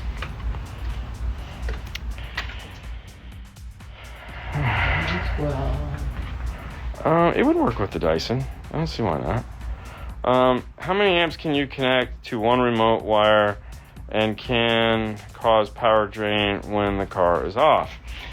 So it all depends on the amplifiers. Most branded amplifiers nowadays that are using modern technology don't require that third of an amp or half of an amp to turn on. They need very little. It's looking for almost nothing. And when you put too much voltage into them, it can be a bad thing. Or when the relay snaps over, it can be a bad thing. So you definitely, we've turned. So in most cases now, if you're going to be doing multiple amplifiers, you're going to have some form of either a high level, a DSP, an EQ of some kind. So that also solved a lot of the problems, because all of these have input, output, remote turn-ons for a multitude of reasons, because in some cases you don't want your remote turn-ons turning on at the same time. Okay, so you want the radio to turn on the DSP or the processor or the line level or whatever it is, and then turn on the amplifiers. It avoids pops and ticks and stuff like that. So second part of the question is, does it cause a drain on the car? No, it doesn't. Another thing of the modern amplifier is that it has what's called idle current. And usually in the owner's manual, they'll tell you what the idle current of the amplifier is. Why that's important is because, let's say this Highlander, we were keeping the factory radio because it's JBL. We were going to put an Amp Pro or use AR to do an ARC or a Rockford. The car itself no longer uses remote turn-on per se, okay? So it uses a digital version of it. The reason why is because when you come out to a modern car and you hit unlock, or it auto senses you or does whatever it does, most of the back-end stuff starts to boot up like your computer would at your desk. You hit the button and you walk away, you drink your coffee. Well, it doesn't have that kind of time. It's just got to work. So it's hyper booting up, all right? So as soon as you hit that go button and the screen turns on, that is not the screen. That is only the screen turning on. The radio, in most applications, it's already been on. It's already working in the background. It's already powering things up. It's already communicating with the car. All these things are already happening. The visual you get is the screen turning on. Oh, look at me, I'm turning on. And then the same is true when you walk away. When you walk away, you shut the door, you arm the alarm or whatever, and you walk away. The car now slowly goes to sleep. And that could take up to 3.5, 4 minutes. So those amplifiers are going to stay on for 3.5 to 4 minutes. But there's no audio passing through them, and they know that, so they go to what's called idle current. And idle current is like next to nothing. So no. Now in a Ford, Fords are like cocaine hookers. I mean, these things just wake up and go crazy for 20 seconds and go back to sleep. You know, we'll be sitting here and there'll be a Ford and we'll be at nighttime, you know, and it's all quiet, and then the Ford will just go ding dong, click, click, click, click, click, click. And you'll be like, what the hell was that? Okay, and when it did that, it woke everything up in the vehicle, said, is everybody okay? And then it went back to sleep. So that's why these amps go into idle current, and that prevents you from killing your battery. So now, don't get me wrong, if it were to stay on for 20, 30 minutes, it's going to kill the battery. But the remote turn on controls the power output of the amplifier. So if there's nothing coming into the amplifier over the power, then it is going to be off and it's not going to draw any power. Unless you just have an old crappy amplifier. I mean, ARC makes a ton of different amplifiers. The only ones I can talk about are the Blackbird style amplifiers, because those are the only ones we're carrying, because that's all we can carry. We have another ARC dealer. If you'd like a good recommendation on what to put into your vehicle, give ARC a call. Brian is standing by waiting to answer your question. He would love to help you, so by all means. Johnny, what's up? Arrow 8 to 12 turns on 2 amps, no problem. Of course, it can turn on a ton of amps. Input, output, carburetor full set. Want me to push? Freak push. Thank you. I'll use the Moscone DSP to power on 3 amplifiers. Yeah, no problem doing that. But yes, we convinced Christian to go with that so that he'd stop buying crappy DSPs. Hello from Brazil! So, I'm allowed to call Brian now? You don't have any ARC audio equipment, bro. You should call Sage and bug him. Don't do that. Don't do that. You called Nick already. Hey, Fernando. Yes, sir. Give it to me, man. What? What are you doing? I'm trying to put my...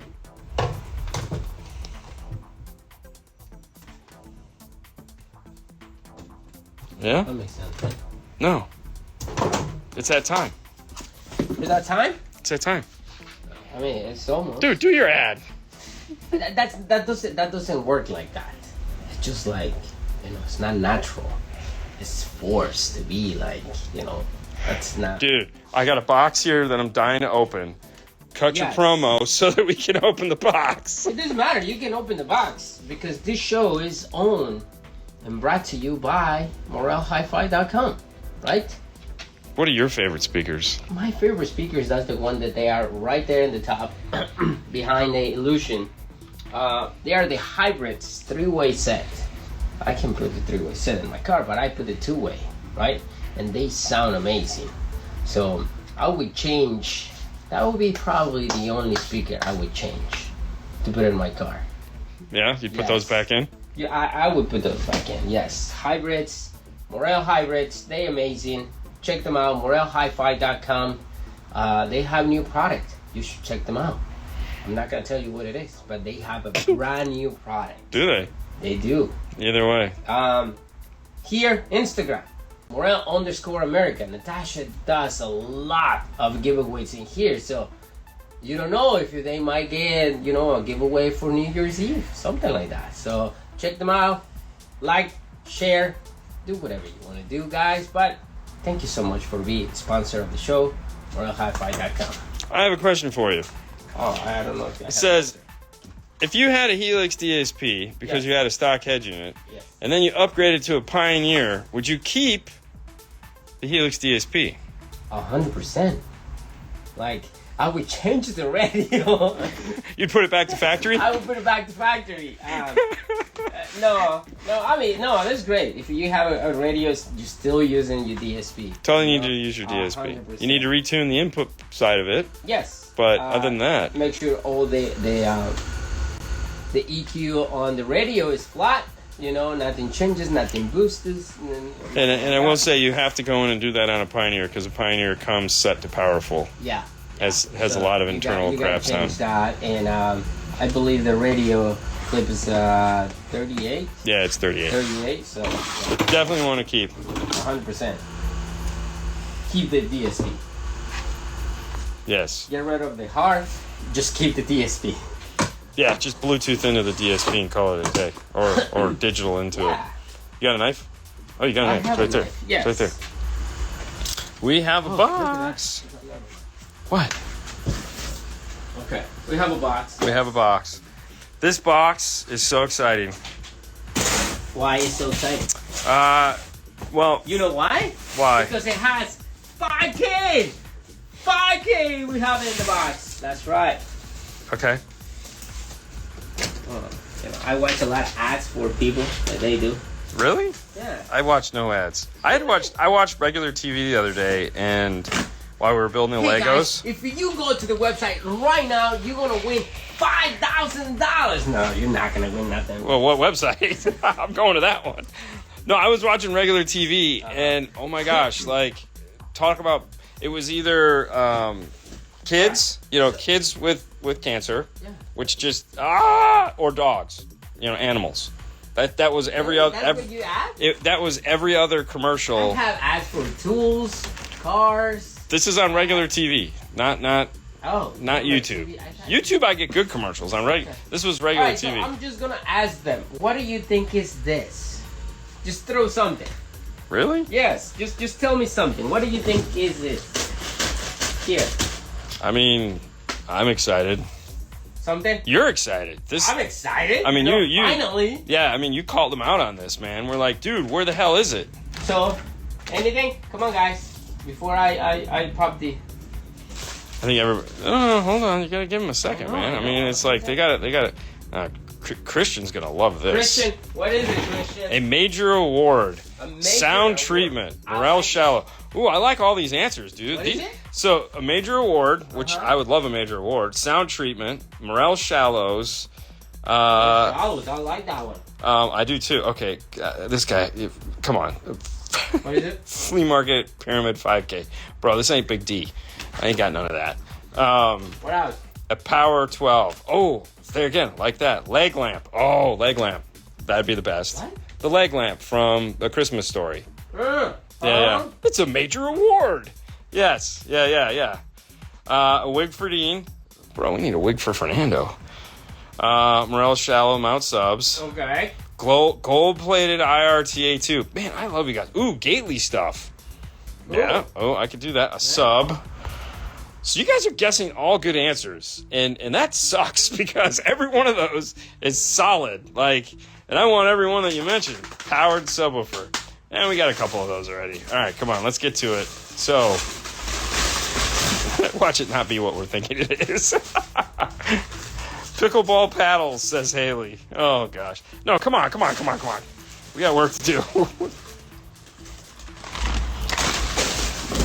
A pink piece of paper.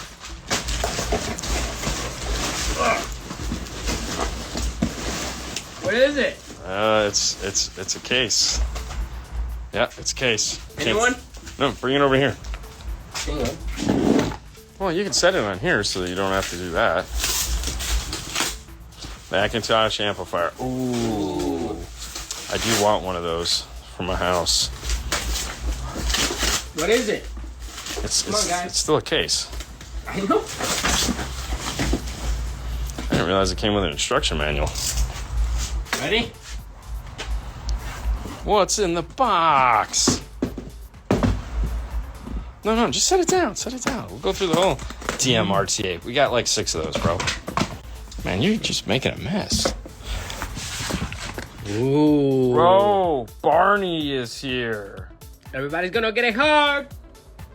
Phoenix Gold reactor and no, it's a Barney. Pop it open.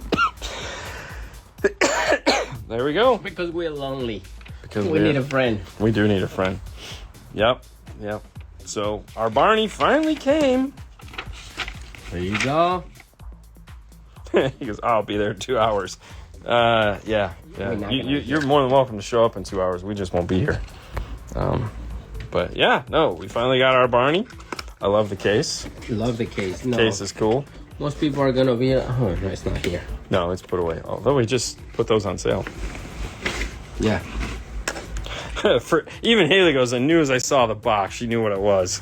Oh really? Yeah, because she got to play with it when they were in Orlando. Yep. So yeah, we got Barney. Ooh, feel that head. He's got good dome. But yeah, no. So for those of you who don't know what Barney is, really, but no, I get it. So this is very similar to the Andy that we had earlier. Here, it's still here. It's just in a drawer. The purpose is totally different, but the purpose is totally different. So if you were to look at an Andy, it doesn't. It has all the controls and everything because Andy's is a microphone. You can do multiple things with it. This only has one purpose.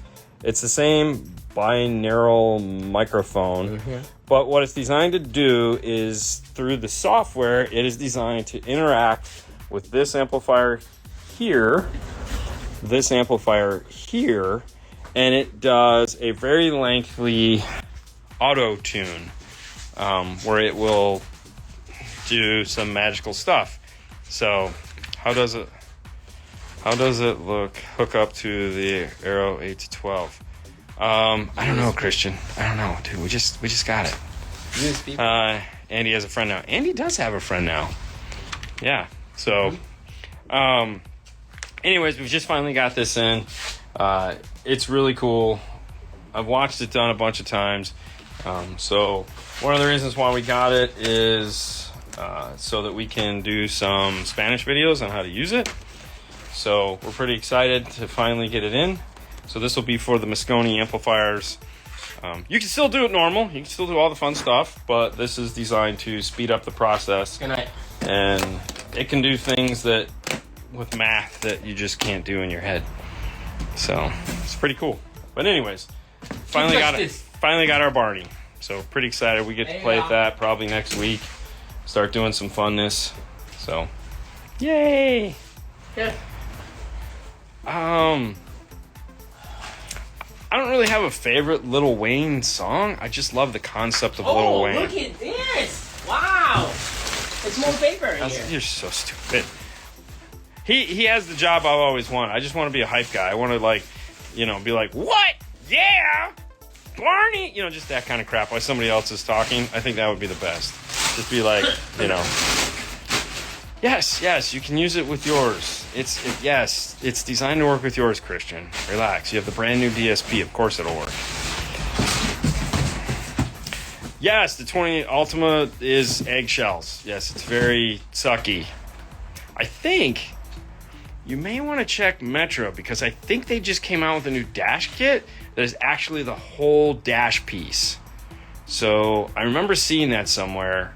Check Metro, see if they make that now. Because I think they do. Because it's to that point where you can't even place a radio in there, where, you can't even touch it. But I think the new Metro dash kit for that is the whole piece.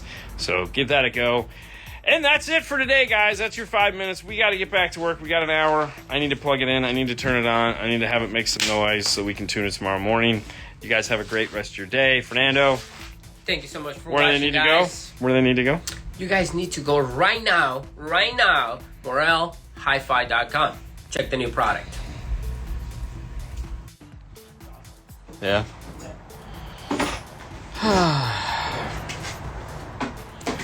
Well, good day, everyone, and welcome to 2024. Welcome to 2024. That's right. This is the first thing we're doing in 2024. I last night did a live show with Haley. Did you? Yeah, we talked about you the whole time. No, we didn't. But anyways, we did that last night. Okay. Today, you see, he's getting ready to go. I'm done, man. No. Yeah. You got a couple minutes. Yeah, I know. Yeah. Happy New Year, everyone. Happy New Year, guys. So, this Saturday. First, I just want to say I hope everyone had a really nice, safe, Happy New Year. Right? That's it. Yeah, that's good. I'll go with that. This Saturday, we'll be back live. This Saturday? Yeah, this Saturday. Not the news on Friday, because that's kind of pointless. But Saturday, we'll be back doing the show. And then Monday, Andy will be here Monday. Who? Andy Waymeyer will be here Monday. Right, so Andy Waymeyer from from Audio Frog will be here Monday on the live show there, so that'll be cool. But we'll be back Saturday. I'll put up a post so you guys know. What's up, Clint? Hey. Is that bedtime? Happy Wednesday, buddy. Yeah, no kidding, right? But anyways, we are here. We're back. And, of course, what better way to start off the new year having a Jeep? I mean, nothing says... This is not a regular Jeep, bro. This is totally a regular Jeep. Nope. It's an expensive regular Jeep. It's a totally different Jeep. It's a 392. It just means it's got a big air intake, a super motor on it. Should have had a V8. Anyways, this was our project today, and it's actually kind of cool because we got to do the Rockford plug-and-play system. We actually got to put in one of those, you know, and it's the thing we spent 4 days at SEMA talking about to everyone in the sun. So we got to put one in today, and we filmed it. Yeah, ooh. I know, right? Back to work, new year, filmed a Rockford install. And everything Jeep. starts awesome. Yeah, everything worked. It was great. Well, I mean, what were you not? I don't know. But that's up, Haley. Hey, Haley. Audio Frog. Happy New Year's, my friends. Just amazing 24. I hope so, man. I hope so. Yes. Happy New Year's, fellas. Does it sound as good in the bay as it did on the show floor? So I sat in the driver's seat. I've never actually heard the Wrangler because I was in the Gladiator. He was the demo guy for the Wrangler. Did it sound the same? No, this one sounds louder. It sounds better because we did it? Yeah, that's what he loud. means. It sounds better because we did it. No, it sounds exactly the same. No. Yeah, there's nothing to it. The difference between, you know, the JL is tighter, I guess. What are you talking about? A bass. No. What I'm saying, he's asking, does this Wrangler sound just like the Wrangler that you heard on SEMA? Oh, okay. Not whether. What's the difference between the two of them? No. See, this is what I'm talking about. No, it's the same thing. All right. So that's kind of the allure of this is that every single one is going to sound the same. Exactly the same. Mm-hmm. It's simple to do. It's plug and play. It's turn it on, send it out the door. So yeah, it's that. Do you have your windshield tinted? No. I would never tint my windshield. I have a hard enough time seeing as it is. Definitely don't need to do that. How would you? Mike, wake up. Who's that up? Also. Oh, thanks, awesome, man. Thank you. Our toilet works now. Hot damn! Fernando killed it today. He laid his New Year's Eve turd or New Year's Day turd in there and just kind of killed it. Come on, man. LOL. Mike. No. Yeah. Okay. So no windshield tinting. That's definitely tinted. I like it. Yeah, I was gonna say that's definitely tinted. Yeah. You can tell with the lights on it and everything. It's kind of weird. But no, that's it. So this was our day today. We filmed this. We got to do that. We had a safe New Year. We got to take down our Christmas tree. So I'll be doing that when he leaves here in the next couple minutes, getting that all boxed up, and back to this. Does anyone else video slowing down? I mean, it's a possibility. I mean, it is. It's the internet. What's up, Phil? Install high 10 in that Jeep. No, I don't want to do that. But we do have a couple videos on that. Mm-hmm. Did you, by chance, get an opportunity to listen to the SQology podcast yesterday? No. Yeah, Phil did. Phil. That was Phil? Yeah, doing it? Phil from MTI. Yeah. That same Phil? I didn't see it. Okay. Phil. Yeah, Phil texted me yesterday. Apparently he watched it. He had a good time. I listened to it yesterday because Brian texted me and goes, okay. Brian goes, I like dynamic EQ. And I was like, oh, crap, did I say Brian did like dynamic EQ? So I had to sit down and listen to it. So I was like, and then I called him like, what are you talking about? I didn't say you. Oh, no, I like it too. I was like, oh, okay. And if you don't know what to talk about with dynamic EQ, go listen to SQology podcast. It was a good time. It was a good show. I enjoyed it. These guys are fun. Hot sauce is keeping Nando looking ageless. No. Dude. Go watch some of the older videos, Clint. You'll see that, no, he's, his inner white guy's coming out. He's got like a bald spot, his receding hairline, he's getting a big forehead. Still eating hot sauce, bro. Still eating hot sauce. He just cries more. Nope, all good here in Vegas. I hope so, Mike. I can't wait. We can see Mike in 30 days.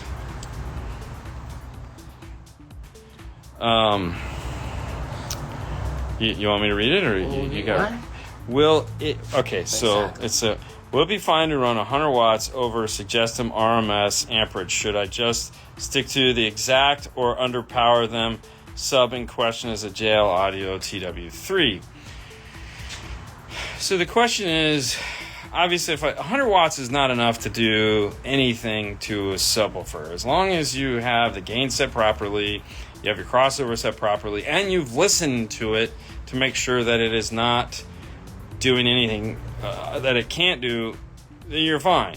Because more than likely, you probably aren't going to be maxing out the input voltage on the amplifier, so you still have some leeway on the gain control where you can actually turn it down if you need to.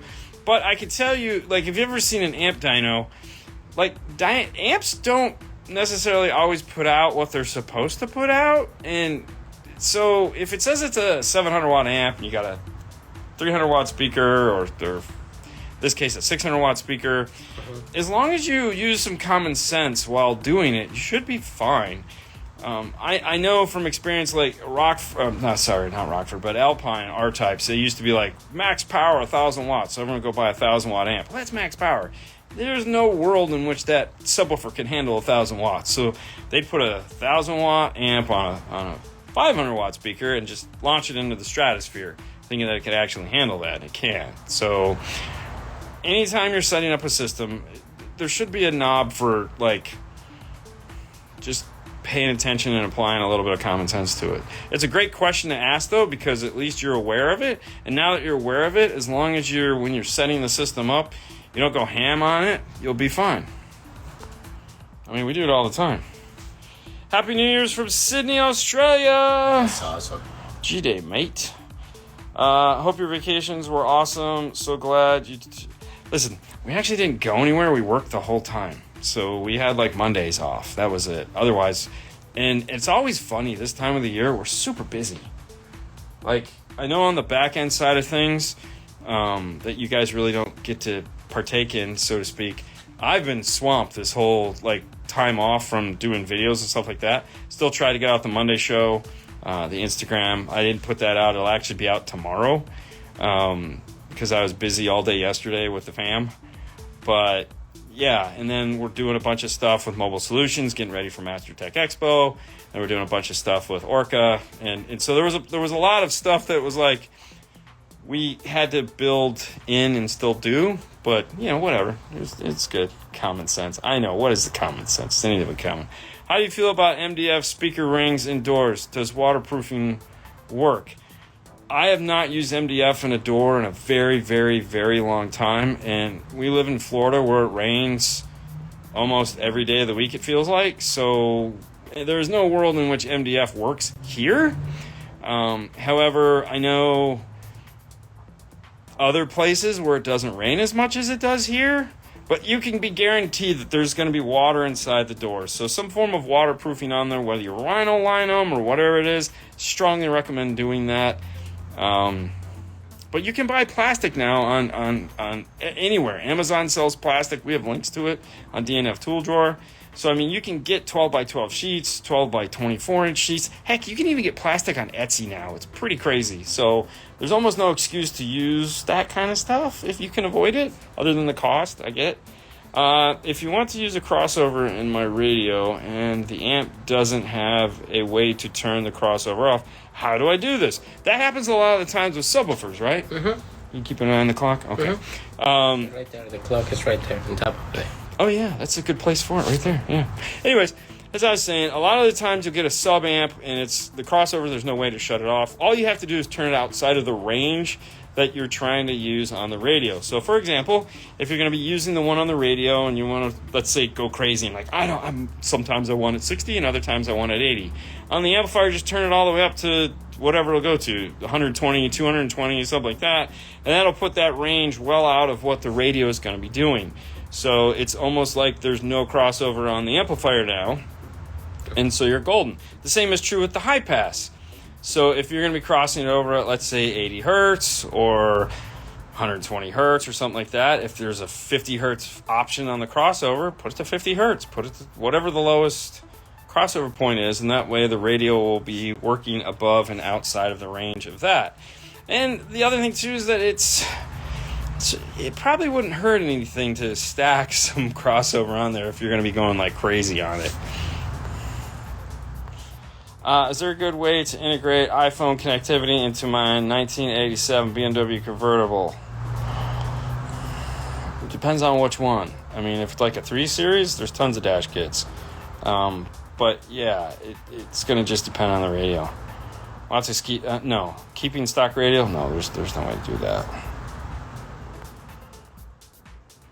Yeah, that's not going to happen. Nobody really does that anymore.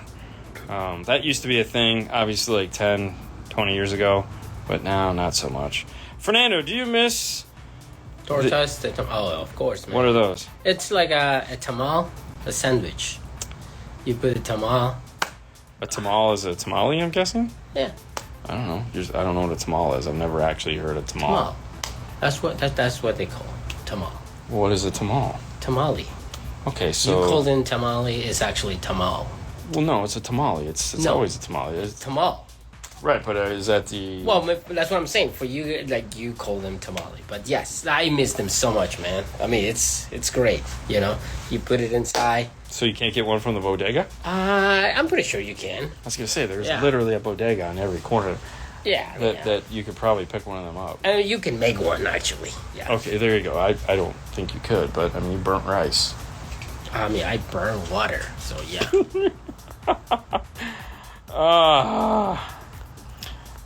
Do you ever mount speakers directly to the door, or do you always use adapters and spacers? If we can mount it directly to the door, then of course we do. But the problem is that there's very few cars that you can do that in anymore. Uh-huh. So, yeah, I'd say 99% of the time, there's some kind of adapter, spacer, bracket of some sort that has to go in there. Uh-huh.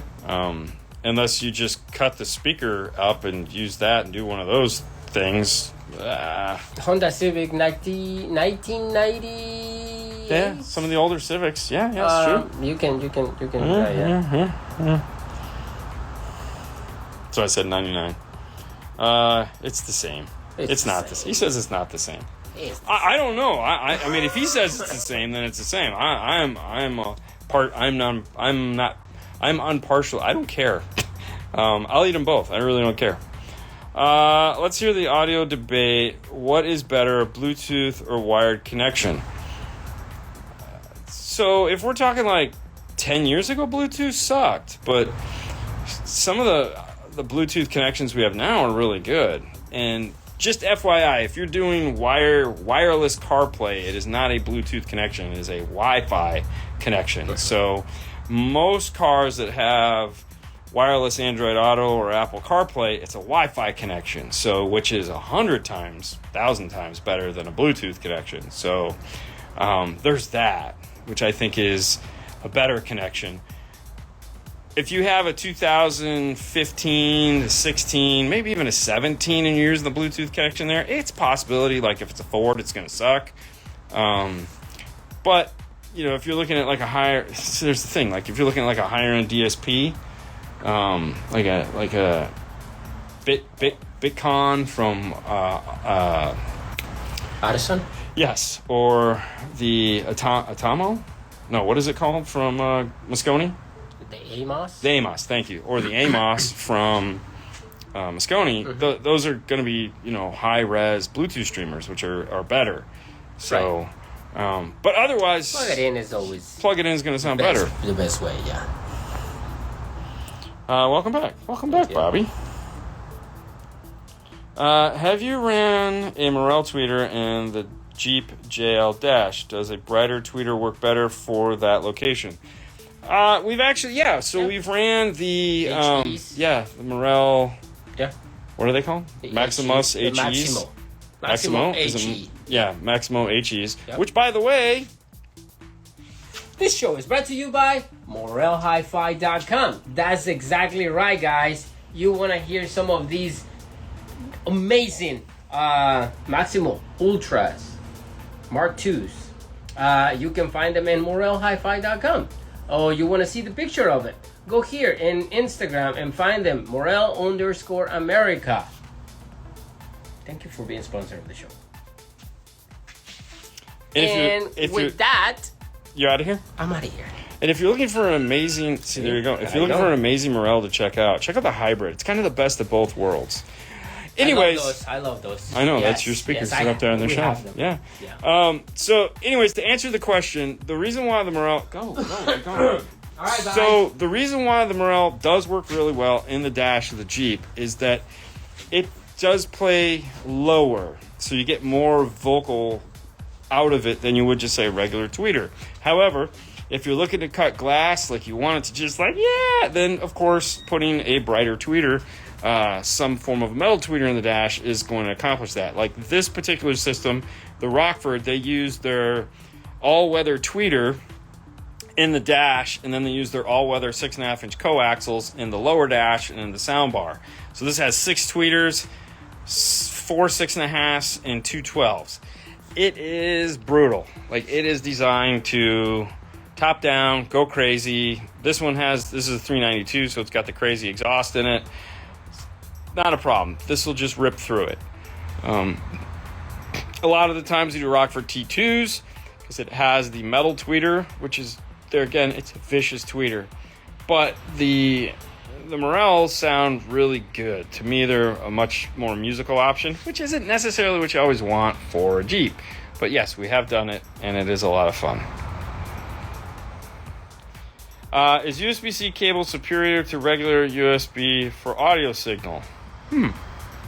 I wouldn't think so. I honestly don't know. I mean, it can handle a bigger charge, but I don't think it's passing. I don't know. It would just depend on. So a couple things would have to matter. Can it pass more bits over it? And 2, whatever is receiving those bits, can they actually do anything with them? Because remember, that's the most important thing. Just because something is faster, more powerful, or better, whatever's on the receiving end of that information, if it can't do anything with it, it really doesn't matter. So if, I think that makes the most sense, right? Yeah. Where can I get lossless music anyway to stream it from my phone, or should I get a media player like a Fio? So that's an interesting question. There are actually a lot of ways to get high-res music now. If you want to own it, HD Tracks, that's hdtracks.com, is a place where you can go and buy some high-res music.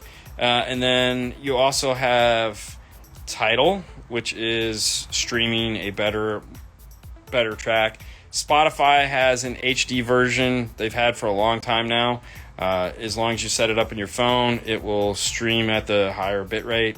Apple has HD available in its catalog, so which honestly, Apple sounds the best out of all of them we've ever used. If you're an iPhone guy, there's no reason not to just use Apple Music. It's far superior, as you would expect, because it's a closed thing. But Android-wise, Spotify, I think Amazon now has a high res. The one cool thing about the Apple is it will tell you what the song is in their library as. So it'll tell you what you're listening to, so to speak, which is kind of cool. So a lot of it is pretty intense fileage. What frequency do you use to tune subs? All of them.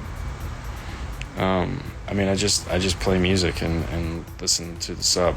We're not building the box, so I'm not worried about what the port is. I'm assuming whatever it is it's what it's supposed to be. When I buy the enclosure from the person that makes it, that's their job, not mine. But no, I just play music and listen to the way it sounds and kind of work from there. Tech tip of the new year. Read the instruction manual, for God's sakes. That's it. Just read the instruction manual. So many people don't read the instruction manual. It's ridiculous. It's so... And if you don't know what you're talking about, just don't answer the question. There you go. There's be honest. Everyone just needs to learn to be a little bit more honest. Which brand has been the best bang for the buck, but also be reliable?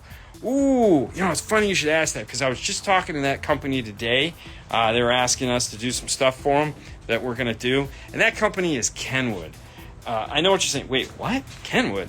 Kenwood Exelon product is probably the best bang for the buck, as well as the most reliable stuff. We use it a ton. You guys have seen it in a lot of videos. The 80 2.5 or the 90 1.5. Those are their two 5-channel amplifiers. They also have a 4-channel, 2 4-channels, 3 mono blocks, along with the 2 5-channels.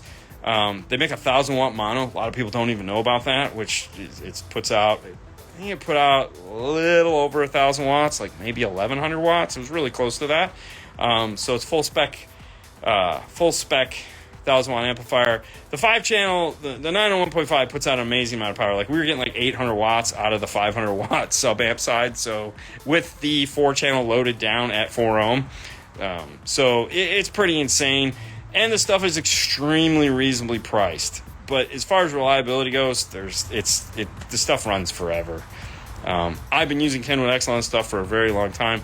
They're not paying me to say this. I just really like how long the stuff lasts. So that's amplifiers. Speakers, amps, and subs, that's a whole nother topic. Speaker-wise. See, there you go. You gotta ask speakers. We use a ton of Focal, and we use a lot of Morel. Those are the 2 brands we use a lot of. Just because they sound good. But the thing is like, everything we sell here is for a reason, okay? Unlike the internet, unlike the dudes, unlike all that stuff, this is what we do every day of the week. So when we use something, we're not guessing. We're using it because that's what we use. We know it works. We know it does what we want it to do. And we don't have to worry about it, per se. My arm's getting tired. So there is a little bit different than us and somebody else. I really don't have a favorite brand that it's like, oh my God, this is what I'm going to go to. Oh, because these guys made it. Oh, yay. No, it's not like that. It's a whole different problem because everything we do has to go off to a customer. And so we have to have certain guarantees because I don't ever want to see this thing again, unless they're coming because they bought a new car. So when we install something or when we recommend something or when we do something, there has to be a certain amount of, we're not going to have a problem with this. So all the stuff that you guys have seen us use in these videos, we use those things because to me, they're just tools. They're just tools to get me from the start point to the end point and make that customer's dreams come true. At the end of the day, all we do is make dreams come true. That's it. We make your audio dreams become reality. And I don't want them to be a nightmare. So, when we use products, like when we use Moscone amplifiers or Focal speakers or Morel speakers or Rockford speakers or Mini T power amplifiers from Rockford or somebody's DSP or something like that, it's not because we're fanboys. It's because we've done a whole bunch of these things and we know we're going to get a very specific end result. That's the most important thing. We want it to do what we want it to do. We knew what this was going to sound like. So it was okay. We could do it. We know what it's going to sound like. We sat in this thing for 4 days. So we know exactly how they sound. Happy New Year. Thank you.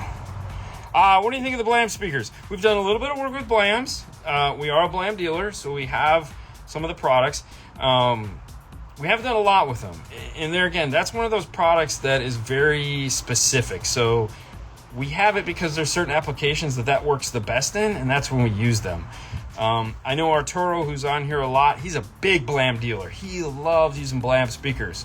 And I love Arturo, so if he likes them, then there's probably a good reason. They're awesome. Tidal is a paid music service that you can get for your phone. It was the original high-res streaming service. I don't know if I know it was on Apple first. I think they finally got it over to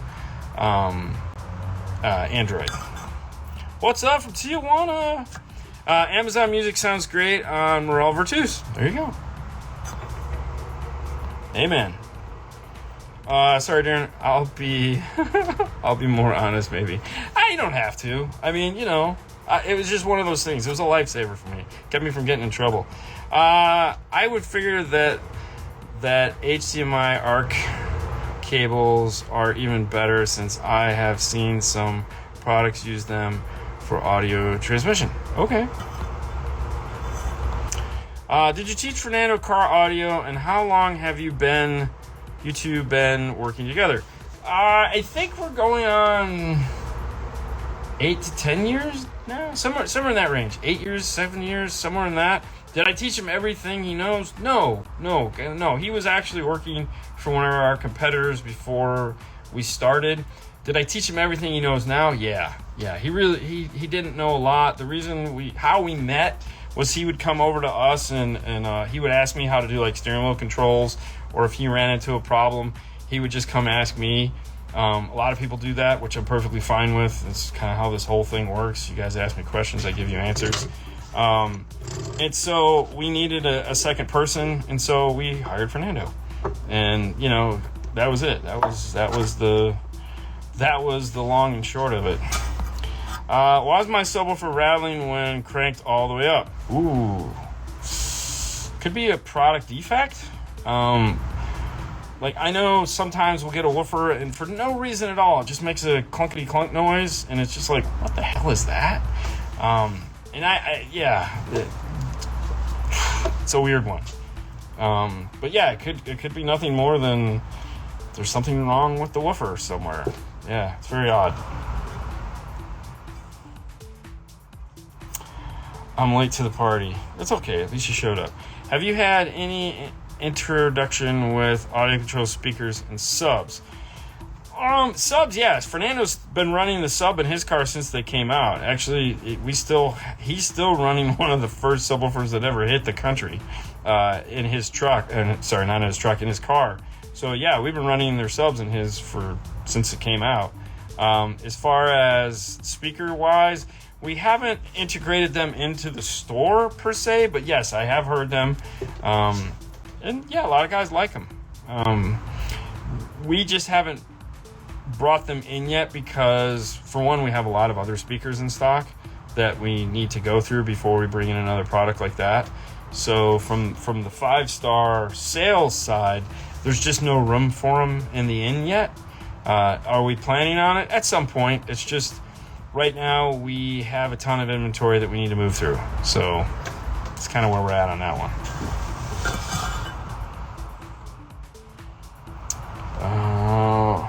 Hope you had a great New Year. It was nice. It was nice. It was relaxing. Last famous person car you did an install for, if any. Ooh, so that's a good question. My problem is like a lot of the famous guys we did were all sports guys, and I don't know who they were. Like, they weren't anybody to me because I was like, I don't know who this guy is. I've done a Lamborghini, and there again, nothing spectacular. Like, we did some work for, and we never did it. Okay, we never did it with the customer. We were always a third party involved. So we did work for a car concierge, and the car concierge would bring us the car to do the stereo. So I never met the people that we worked on their cars before. So like, I did 2 cars and they were just basically fixing stuff that has already been done. So think of like a 911. We did a Gallardo for Batista, and then when Eddie Guerrero died, Batista bought his lowrider, and so we got our hands on that because there was some glitches in it that just needed to be fixed, but it wasn't like a full system or anything like that. It was just fix this stuff. A lot of baseball players, a couple of hockey players over the years. I think the only really like, oh my god, person we did here was some dude that ran the MMA out of kind of like a Dana White, but for Canada. And he had a really nice set of cars. He had a GTE 40 that we did for him, that we put a full system in. That was right at the time when we were like, I don't want to do custom anymore. So it was like one of the last custom cars we did. And that was kind of what sealed the deal for me on custom, was that car, because it was literally a 24-hour build. And I mean 24 hours, not like work 12 and then sleep and then work 12. It was like, get the car, work on it all day, all night, and hand it off to him the next day. And I was like, I'm done with this. I'm never doing this again. So it was not any fun. Luckily, I had a buddy of mine at the time that kind of hung out with me the whole night, because, I mean, I was here all 24 hours. I mean, I never even went to sleep. I was like, there's got to be a better way. This is stupid. Unless you're Christian, you buy everything, right? When it comes to tweeters, are some bullet tweeter ones worth it, or should I just stick with the normal size? a bullet tweeter is going to make a bullet tweeter sound. Okay, are there better sounding bullet tweeters? Of course there are. Yes, it's going to happen, because just like a 1-inch silk soft dome made by one brand and another one made by another brand sound totally different. So it would stand to reason that some bullet tweeters are going to sound better than others. When it comes to high-end bullet tweeters, we've done the SPL shows from Hertz. Those are really nice if you're into that kind of thing. Rockford made a really nice bullet tweeter. I haven't heard the kickers, but I can assume that they sound okay. I'm just not a bullet tweeter guy, unless the bullet tweeter is 50 feet away from me, in which case it's kind of amusing at that point. But if you're trying to get a bullet tweeter sound, but you only have room for a small tweeter, then I would look at the Rockford T2 tweeter, because it's the closest thing we've found to that obnoxious sound, but in a tweeter that's this big and that thin and will fit anywhere. It just lights you up. Audio control DSP or Alpine. So the only Alpine DSPs I've worked with are the older DSPs. I haven't worked with the new Wave Your Phone Around DSP. We're building the SPL room over there. We started building the display. Actually, the Saturday before we left, we started rebuilding the display that we just got. It's turning out really nice. We're going to put the new 6-channel Alpine DSP on that, so that'll be fun. The problem is like when I ask Alpine, hey, could you send me a DSP to play with? They say, yeah, let me think about it. And it's like, okay, fine. It's fine. And so for me, it's hard to break away from other things. Now, like the audio control, I know the audio control software back and forward, inside and out. I can do it without even thinking. So I know what I can expect when using the audio control software, because it has all these things in it that I've used a million times. So for me, I would probably take the audio control just because I'm used to it. Given the option, though, I'm going to look at either a Moscone or an ARC DSP if I want to actually get down to I'm going to be doing some really badass stuff. Those are the two DSPs I'm going to look at. And then the third one would be, the next two that I have to look at would either be the Helix. And if I was looking at an amplifier, I would still throw into that mix Audison. But Audison doesn't have their modern DSP in a standalone box yet. So it's kind of hard to include them in that standalone DSP world, because all their DSPs are built in their amplifiers, which I love. But as far as standalone DSPs, and if you look ARC has the PSM Pro, and Moscone has their little DSP also. So there's a lot of little things to do that are a couple $100 more, but not like crazy money. Greenies from Universal Studios. What's up, Danny? Danny's here in Florida doing cool stuff. The weather's beautiful, man. So he's having a great time. Auto control, I say. Well, there you go. Fernando's come a long way. Been watching YouTube videos for years. Oh yeah, no, there's no doubt. I mean, I've often said if he quits, I'm out, bro. I can't train somebody else. I'm not gonna do this anymore. So when he's ready to call it a day, I'm packing it up and leaving. Dean, the Wikipedia of car audio installation.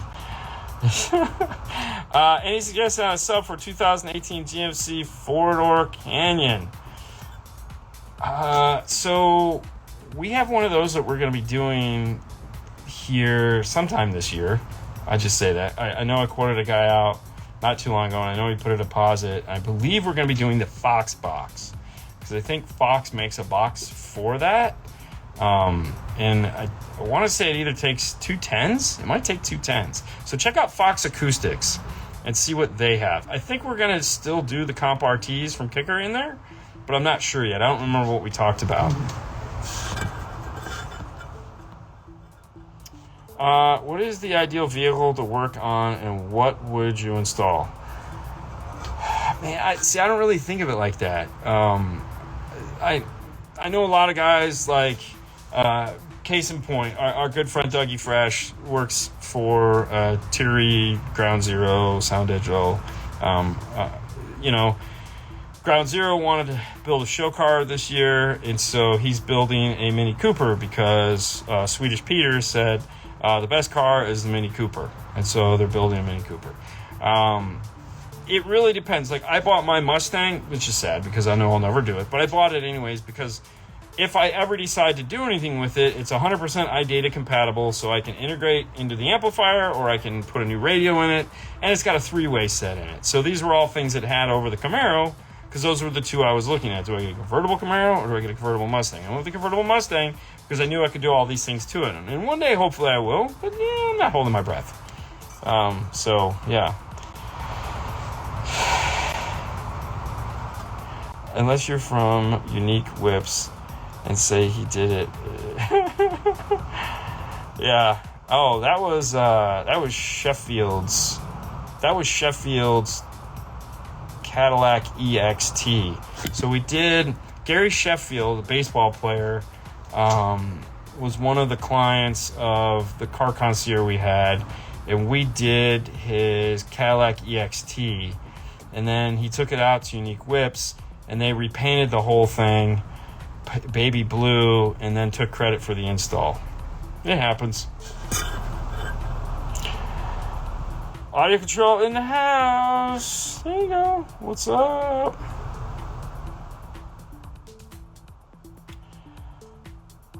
Yeah.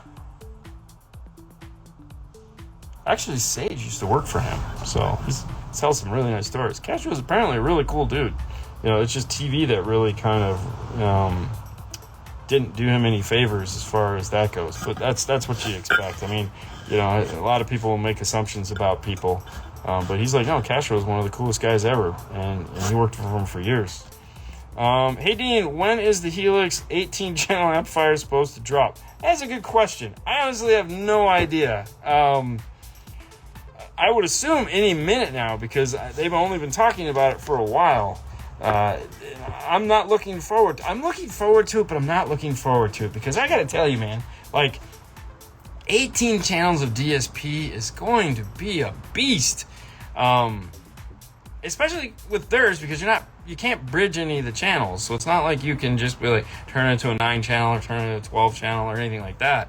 It's going to be 18 channels of audio. So that's a lot to do. Like, a lot of people freak out when they just do like a DM810, which is 10 channels of DSP, and they're only using 8 or 9. But it's 18 channels? Holy Jesus. That's a lot of a lot. Like, you're going to be tuning that thing for a day. Easily tuning that thing for a day. Why do some DSPs go up to 26,000 hertz when we can't hear up to 20? Okay, so that's a good question. We can only hear so far, right? However, our hearing doesn't stop at 20,000 hertz, right? It's reduced or it's not as accurate. And depending on how old you are or how young you are, it's an average. Remember, it's not like everyone always thinks of things as like finite, like it's only this. It's not true. Like, some people can hear well past that, and other people's old can't hear up that high. The other thing, too, you have to remember is that there can't be a wall that we hit because sound doesn't stop, all right? We know that sound just doesn't just stop, okay?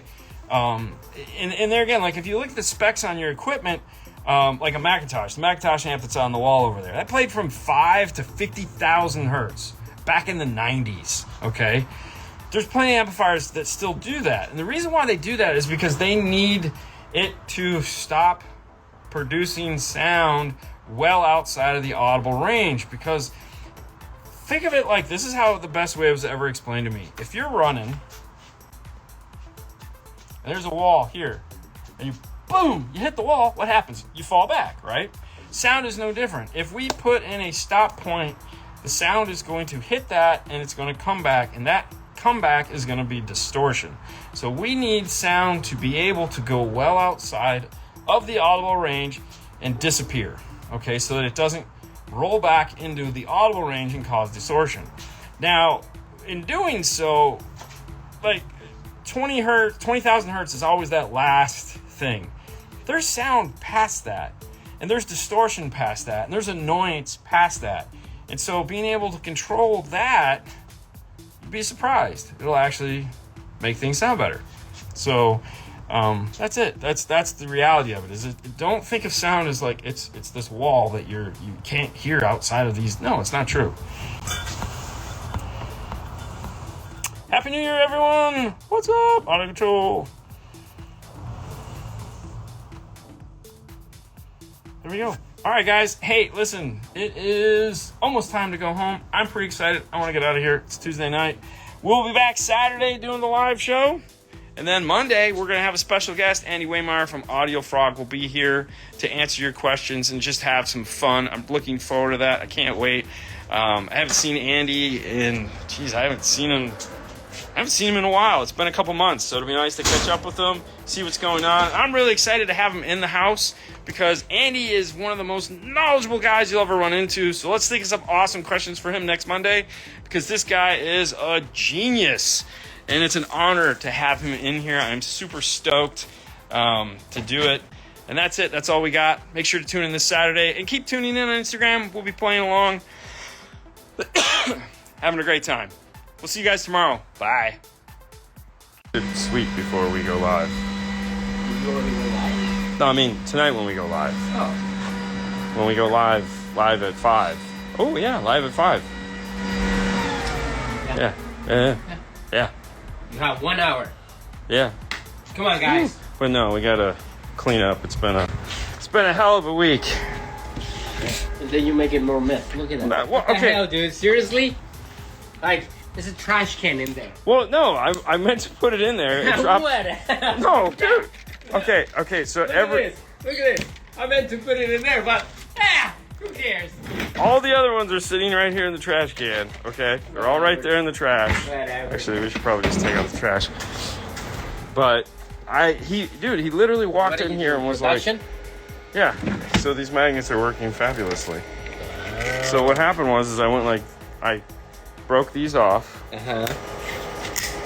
like that, and then it fell on the floor. So Whatever, dude. yeah, I know. What is up, everyone? Everybody. Watch how to install a backup camera today. Got some nice ideas from it. Oh, there you go. There you go. Yeah. That was a while ago. I love You love backup I know you love backup cameras. They're your favorite.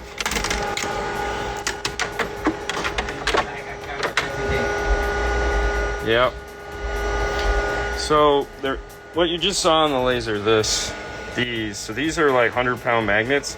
The problem we were running into is that when we make the wire rulers, when we make these guys here, we can get 8 out of a sheet, and it'll do that. But then we have enough to get one more. And for the longest time, we never had an issue with it. But whatever after COVID acrylic is now, it was doing some weird stuff. So we moved the whole drawing up and we added in these 100-pound magnets. And what I mean by 100-pound is that they're hooks that stick to the wall and whatnot, and you can hang 100 pounds from them. So these things are like super magnetic-y. That's a word. And so we're locking it into place. So right here is where the little one gets formed. And this would always be where the issue was. This would go sideways from the heat. So now we don't have that problem. So we can make the last wire ruler, make the 9th wire ruler out of the thing, and then that gives us these little 12-inch pieces, which are what we make when we go to like Knowledge Fest or Master Tech or Mobile Solutions or wherever we go in our travels, where we give away tchotchkes to the people that come to our classes. That's where we get that extra little piece from. So nothing goes to waste. So when we're done, we have like this, we use it all, baby. I'm efficient as hell when it comes to this stuff because it's so expensive. Holy crap. But yeah, efficiency is key, right? Efficiency. We were even talking about keeping these little pieces here and just like making little tiny keychains out of them. But then we decided no. Then we decided no, because that's just a lot of work. For me, I was thinking to keep these ones. Oh, to beat your kid with? I mean, that would be one thing, but I mean, that's chopstick. chopsticks are cheap, man. Dude, this is free. Speaking of classes, what do we have at Vegas this year? Ooh, that is a good one. You know, so that's a good question because we're actually talking about it today because it's getting very close. So just to give you a rundown of what's going on, obviously we're going to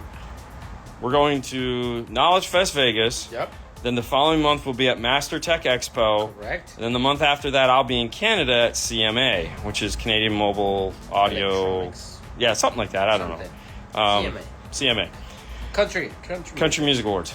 So at Knowledge Fest in February, next month, we're doing a class Saturday morning at 9 o'clock, which is called the 5-Star Way. In that class, this is the way. These are not the droids you're looking for. It's Mike whatsoever. Whosoever? You should just call it Mike. Anyways, so the class we'll be teaching at Knowledge Fest, the 5-Star Way, is because they wanted us to do one more social media class, which I was like, totally. Because there's not enough. There's not enough of them, and we haven't been doing it for like 6 years now. So I was like, you know what? I have an idea. They sent me over a bunch of ideas, and I took those, and I said, you know what? I have an idea, the 5-Star Way, and we're going to be doing a class. It's a 2-part class, so it's only an hour class, but the first half of the class is going to kind of go over the history of how we got to where we're at, and the second part of the class is going to be more business conscious, is how we've used that to fill the install bay with cars and make Paul a bunch of money. One car there. Audio systems in the house. What's going on? Hey, did you register? That is Junior? Yeah, you registered, right, for Master Tech Expo. You better, bro. I sent you over codes. Make sure you didn't. If you didn't, let me know, and I'll send it again. I gotta call all those guys next week. All right, so that's Knowledge Fest. So 9 o'clock Saturday morning, we'll be doing the 5-Star Way. It's gonna be a lot of fun. I'm actually pretty excited about it because I got Fernando. If you've ever been to one of our classes before, Fernando's supposed to be there. He usually just stands in the back of the class and looks angry. Give me your angry face. See? And every time I say a cuss word, he just kind of rolls his eyes. Okay, so this class, he's going to be in the front with me because we're going to cuss a lot. We're going to cuss a lot more. Yeah. But I'm excited because he's like, this class really needs to have him in it because I'm always in there. This class needs to have his participation in it. So if you've never been to one of these, it'll be fun to hear Fernando talk. With his hands in his pockets. Yeah, stereo Steve. Dude. No, one hand in the pocket, the other hand's on his camera. That's right. Yeah, yeah. You never know. Steve's been there enough. That's right. I haven't, but I will got all the info. Dude, registered. All right, so now for Master Tech, which is the month after that, which all you guys should be going. If you're in industry and you want to go, you're homeless. I might have access to a coupon code for you. So let me know. Send me a DM me on Facebook. Don't DM me here because I honestly I've never used DM on Instagram. DM me on Facebook if you're in industry. I'll see what I can come up with for you. I think for anybody else, I think next Friday. For Knowledge Fest. This is for Master Tech. We're past Knowledge Fest. Okay. We're on to Master Tech. Oh, so you have a code? I might have one somewhere that I can find. Anyways, for Master Tech, we have a bunch of classes that we're going to be part of, which is pretty scary. So Sunday, we're doing Sunday classes that anyone can attend. You just have to register for them. And for that, we're going to be doing wiring, clean wiring. And that's going to be probably the most detailed, intense wiring class that we've done. We've done a lot of different wiring classes over the last couple of years where we kind of just talk about stuff, but this one is going to be amplifier-centric, amp boards, and we're going to have, if everything goes according to plan, we'll have like displays displaying the different kind of styles of wiring. I don't know how I'm going to get them there yet, so I'm still working on that. This is, of course, the Audio Frog. This is going in Fernando's car. This is going to be the new lab. I had some time the other day, and I got this all set, ready to go. The 4-channel, the monoblock. Anyways, back to Master Tech. So with Master Tech, we have the Sunday class, which is Fernando and I are going to be talking about wiring. On Monday, we're going to be doing a first class, which is part of one of the tracks, and we're going to be doing proper tools and techniques for getting a car ready for the installation. So taking the car apart, putting on protection, some basic bracketry that might be required. All the process. So the process of the actual install part of things. And then that is going to dovetail into 3 more classes that are going to talk about system design. And we have, in our course track, you're going to start with us 2. We have 1 more partner that we're going to be doing it with, which we'll talk about more as it gets closer. And then the 3 more classes, 2 of which are going to be Ken Ward and Andy Waymeyer teaching their own classes. So this is going to be pretty insane. And speaking of Andy Waymeyer, we're going to have him here Monday in the Bay. Here in the Bay. And I'm excited about this here because there's a bunch of questions I want to ask him and get his like when he explanation. got married? No, get his explanation on them for you guys. So Monday is going to be a super informative live show. So if you have questions, ask them tonight on the live show, and we do it at 5 o'clock, which is in 50 minutes. But Monday, I'm going to ask Andy to explain to you guys about all-pass filters. I'm going to ask him to talk about upmixing, the things that you guys like, that kind of stuff. So Monday is going to be one of those great classes. Monday is going to be one of those great shows here to just tune in and listen. Yep. Not worry about what 6.5 you need. So it's going to be a great show. Now, back to Master Tech Expo. So we have the 2 classes we're going to be teaching at Master Tech Expo. And then, on top of that, we are running the 12-volt clean wire challenge. That's going to be ours to run. We ran it last year. We're going to be running it this year. We still don't have published who's competing in it yet because I'm waiting for the last 2 contestants. And once I get to notify them, which is hopefully next week, then we get to start letting everyone in on the big secret who's going to be competing this year. Now, the build-off is going to be happening, and we'll be talking more about that as time goes because we want you guys to start betting on that and telling us what team you want. So that'd be pretty cool. And then at the CMA, which is the month after that, which will be April, honestly, I don't know what I'm doing there yet. I'm going to be there with Automobility, which is Rockford, Canada, Memphis, Canada, and Electromedia, Canada. So that's the 3 big brands that they represent. So I don't know what I'll be doing there yet. But we have lots of opportunities to see us and learn some cool stuff. Or just hang out. We love hanging out. I don't know what he's doing. Suggestions for factory replacements in 2018 Ram 15 non-amplified system. If you dude, we recommend Kenwood 6903s, KFC X 6903, something like that. Yeah. It's a great speaker. We put them in all the Rams. It's real easy to install. They sound fantastic. It's a 3.5 coaxial on the top of the dash, the 6x9 mid bass in the door. Sounds great. Gives you everything you're looking for. So outside of that, there's a ton of other things as well, but that's going to be the simplest, most cost-effective, get you some good sound and make life easy, which we all love easy. If in case you're wondering, it takes about 6 minutes to print one of these. Ooh, that one's screwed up. What the heck happened here? Okay. Alrighty. Hey, Fernando, can you hold this for me? Sure. I'm kind of busy right now. You're not busy. Here, scroll through there and see if there's any other questions. It's going to be facing you. All right, hang on. Let me swap it. How do you swap it? It's on the... Yeah, that. All right. He say he hasn't. Audio systems. I know, I got that. You scroll down. You're way up at the top. Oh, shoot. Focal K2s for the Ram. They sound amazing. They do. That's Mike. Yeah. What's up, Mike? I mean, if we want even more amazing, let's put some aerospace in there.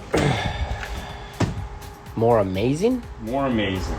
Aerospace. More than the K2s? I mean, I don't know, man. K2 money. Let's do some K2s. I mean, no doubt, right? Hey guys, today I got my keys to my own stereo shop. Oh, congratulations. That's Gerardo. That's awesome. Hopefully I will be open by the end of this month. Congratulations, brother. Welcome that to is the set. awesome. Oh. Yeah, you know.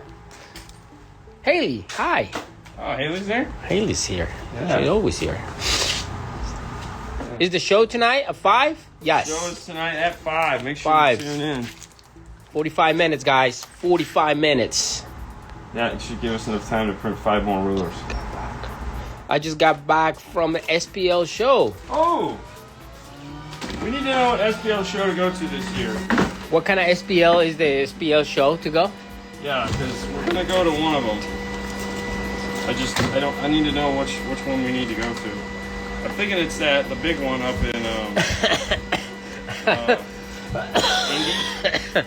Okay, so since a happy new year to all of you guys, but most beautiful, but especially to the most beautiful woman in car audio, Mary Lou. Dude, did you see her driving a Tesla the other day? Did she buy a Tesla? No, I think she was just test driving a Tesla. Oh, she's thinking of buying a Tesla? No, it's very nice, bro. Yeah. Barbecue sauce. Best signal for aftermarket sub, factory subwoofer, or front doors. It's a 2021 Telluride Harman. That's what I say. Yeah. With the Harman Kardon system. So if it's a Telluride, more than likely it's gonna be the factory subwoofer. It's gonna be what you're gonna want if you're doing a sub. Okay. That's where that RTA comes in handy for sure. What is RTA? Real time analyzer. Do you have one? Yeah, you can get it Where? RTA too. There's a video coming out showing you how to do exactly what you're talking about, or at least our process of it. But either way, yeah, you're more than likely gonna want to get the sub on that one. Slamology, they say. Slamology. Yeah, I think that's the one in Indy. It is? Yeah, I think so. An Indy? Yeah. Really? Yeah. Really? I know, right? Yeah. Indy? He sucks. Yeah, I'd rather not to go. I know, right? It's like, oh man, we gotta go to Indy for a freaking show. I know. Morel Titanium sub. Is the SQ worth getting one? That one? That's the Ultimo. What is it, Titanium? I don't know, because I mean, there's only 2 subs in the 12. Yeah. That's the Ultimo, and the other one is the Primo. Yeah. I think that's what you meant when you say Titanium sub. I think that's what. Hold on. Because this is what we have, and I think that's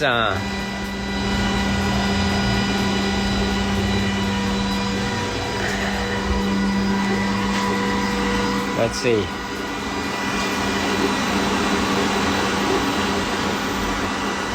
So you have the Primo, the Ultimate TI. That's the Titanium. That's that one. No. That is the, not that one. This one's different. This one has the cast aluminum basket. So that one is under reference. This is where it always gets confusing. That's the Subwoofers.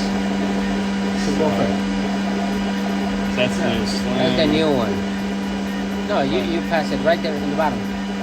Right, but this is just. Yes, that's the Ultimo Titanium. That's that one. That's that one? That's that one. Yes, because it has the stamped steel basket. This is under resolution, which is the TI, which is that guy, which has a giant cast aluminum basket. Okay. I mean, if we're trying to decide between going with that guy there or that guy there, if you've got the money, obviously that guy there. But I can tell you, those are what is in the Helix system. I'm sorry, the Brax system we did is a set of those, and those are impressive as shit. That one's mine. At some point in its life, it'll actually do something. But they're very impressive. Either one, take your pick. If you got the money, go for it. When installing a subwoofer to a factory system, I generally pull signal from the largest diameter speaker. You'd be correct in that, Steve. The only time you run into an issue with that is in some of the Fords. It's some of the Harman systems, like the BO. Those subwoofers aren't really doing subwoofer stuff. They're doing like just making noise, and not good noise. They're just flapping around in the back to vibrate the truck. Like that new stupid rugby ball subwoofer sucks. But yeah, generally that is the rule of thumb, is to get the smallest, or the thing that makes the most bass. Jethro does some SPL shows at the St. Pete Distillery. He's doing one on Martin Luther King Day. Yeah, I get his. Yes, Jethro does do those. And one of these days I should go to that. But we want to go to like a big giant one, man. We want to go to the one like, oh, bro, did you go to that? So that's, one that involves a plane ticket more than likely. RTA. Mary Lou is very intelligent. How come she doesn't teach class with you guys? It's not an intelligence thing. There's some extremely intelligent people in this industry that'll never teach a class because they don't like standing up in front of a class. You guys got the like, she sat here with us. I can tell you there was plenty of times she was here. She didn't want to do that. We got her comfortable enough to participate in the show. It took us more than one time on to do that. Not everyone is like Fernando doesn't like getting up in front of people, but he can do this all day long. Nope. It's a comfort zone. That's just it, I'm not sure where the mid and front, maybe 6.5 rear subwoofer. No info. Yeah. Fernando, buenas tardes, Dean. Good afternoon, senor. Hola. Hey, man. How you doing? Thoughts on those Audi BO tweeter designs? I don't know which ones you mean. You mean the ones that come up out of the dash? I think those are silly. What are your thoughts? I'm thinking of getting a set of Rockford MP100 times 1K, the mini silver 60 watt mono amps. I want to use them to power a set of tweeters. I'm using the DM6. Alright, I gotta know what the hell those are. Because there's those weird amplifiers that aren't really amplifiers. MP100 times. Okay. What? I don't know. Just what he gave me. Oh, the mini ones. Yeah, those aren't amplifiers. Those aren't amplifiers. They're not really amplifiers. No, those aren't going to do what you want it to do. Those are not... So we actually have a video on those that we did a long time ago, if you really want to dive into what those are, but those are not standalone amplifiers that you can connect to do like what you're talking about. I would not use them for that at all. That's not what they're designed to do. There's no preamp on those. Those are designed to hook up to existing speaker wires that are already coming out of, like, say, a radio, and using the power that's coming out of those to up the voltage and give you more power. So think of it as a step-up transformer for a speaker, an amplified output. So you could take something that has like 15, 25 watts and turn it into 60 to 100 watts or whatever it is. But not as a standalone amp. That's not what those are. So they won't do that. We do have a video on those because when they first came out years ago, we did that because, again, it made no sense. And so we saw what they would do. But that's what you want to do is not what they do. So don't waste your money. Fernando, did you ever work with Ricardo in Mexico? No, never. But we hang out every time he comes over here, Yeah. with a few classes together. So yeah, he's a cool guy, man. Monster. Monster by Hell. That's exactly how you pronounce that. I know, you guys have pounded into my all-pro Chrysler coming soon. Okay. Very nice. Very nice. What are you talking about, Mike? Pro Series. Yeah, I know, but I mean Pro 3-way and Pro amps. Yeah. Oh. And the Chrysler? Wait, what Chrysler? Yeah. He's already got all that in his... Oh, is he taking out... He has the... Oh, he has the one. He has the ones. So he's gonna take out the ones. All right, so because he Mike's- has the aerospace. Yes, he has So, the older 8 to 12. I'm guessing he's gonna So take he's it going out. to take and out put the pros. ones Yeah. because he has the older ones. So he's going to take out the ones and he's going to go pro, and then he's going to take down and he's going to put.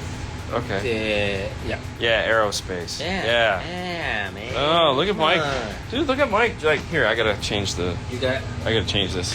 No, you're fine. Just grab the phone. Take that. Stare at yourself for a minute. I don't want to. I know. Oh wow, Mike, way to go, buddy. I know. Apparently he's making way too much money all of a sudden. I mean, why not? It's Vegas, baby. Everybody makes a lot of money in Vegas. Is that what it is? Yeah. Okay. We should go to Vegas.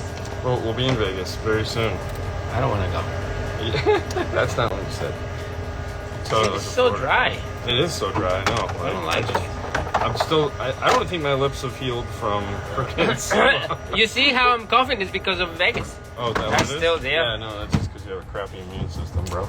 That's not You true. need to take some multivitamins. I do it every day. I take 2 a day now. Yeah. One of the guys came in and goes, you got to take 2 a day. Maybe Andy can explain the 1 watt on the Twitter, because you suck at it. Yeah, okay. I mean, it's not my fault you can't understand what I'm saying. Yeah, no, I mean, that's a good question. Yeah, You know, you can ask that. If he can do it without diagrams, because it really helps when you have diagrams. Oh, we can put diagrams. Yeah, I know. You know. We'll see if he can. I don't know. We'll see if he can do it, but I think he's Ready? basically. I mean, I just copy what he said, so Yeah, for sure.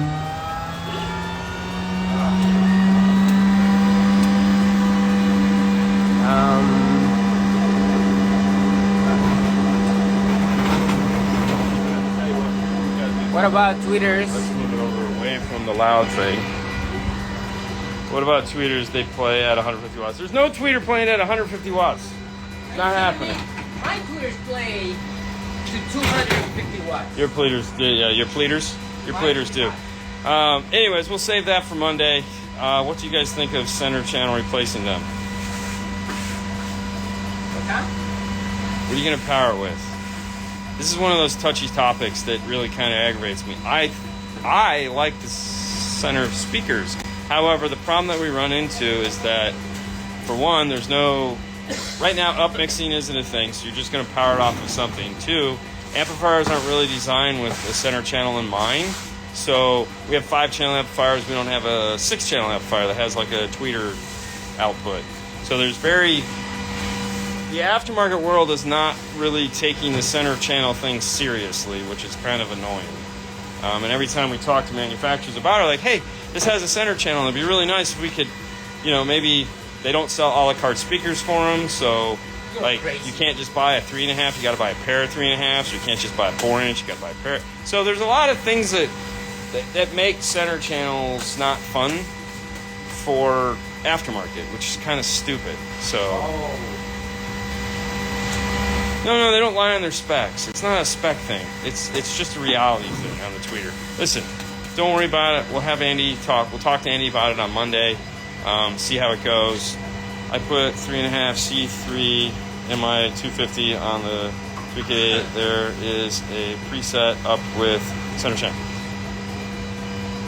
Yeah, of course there's a preset. But it's not like it's up mixing it to actually give you a true center channel. It's just playing some version of sound through the center of the dash. So, but no, that's cool. I think it's a great idea. I don't not like center channel. I think it's. I would love to do more of them, but I also, if I'm going to do them, I'm going to do them in a way that actually makes the most sense possible. That's what we do. All right, listen, we got to go. We got to finish. We got to clean up. We got to get everything set up. We'll be live on YouTube, Facebook at 5 o'clock. Make sure to tune in. We're back. It's fun. That's it. Fernando. Guys, don't forget to check out morelhifi.com. This is the place that you can find cool stuff about karate, amplifiers, all that stuff. So, morelhifi.com, here on Instagram. Thank you for being sponsor of the 5 Minute Good 5 Star, guys. Bye. See ya.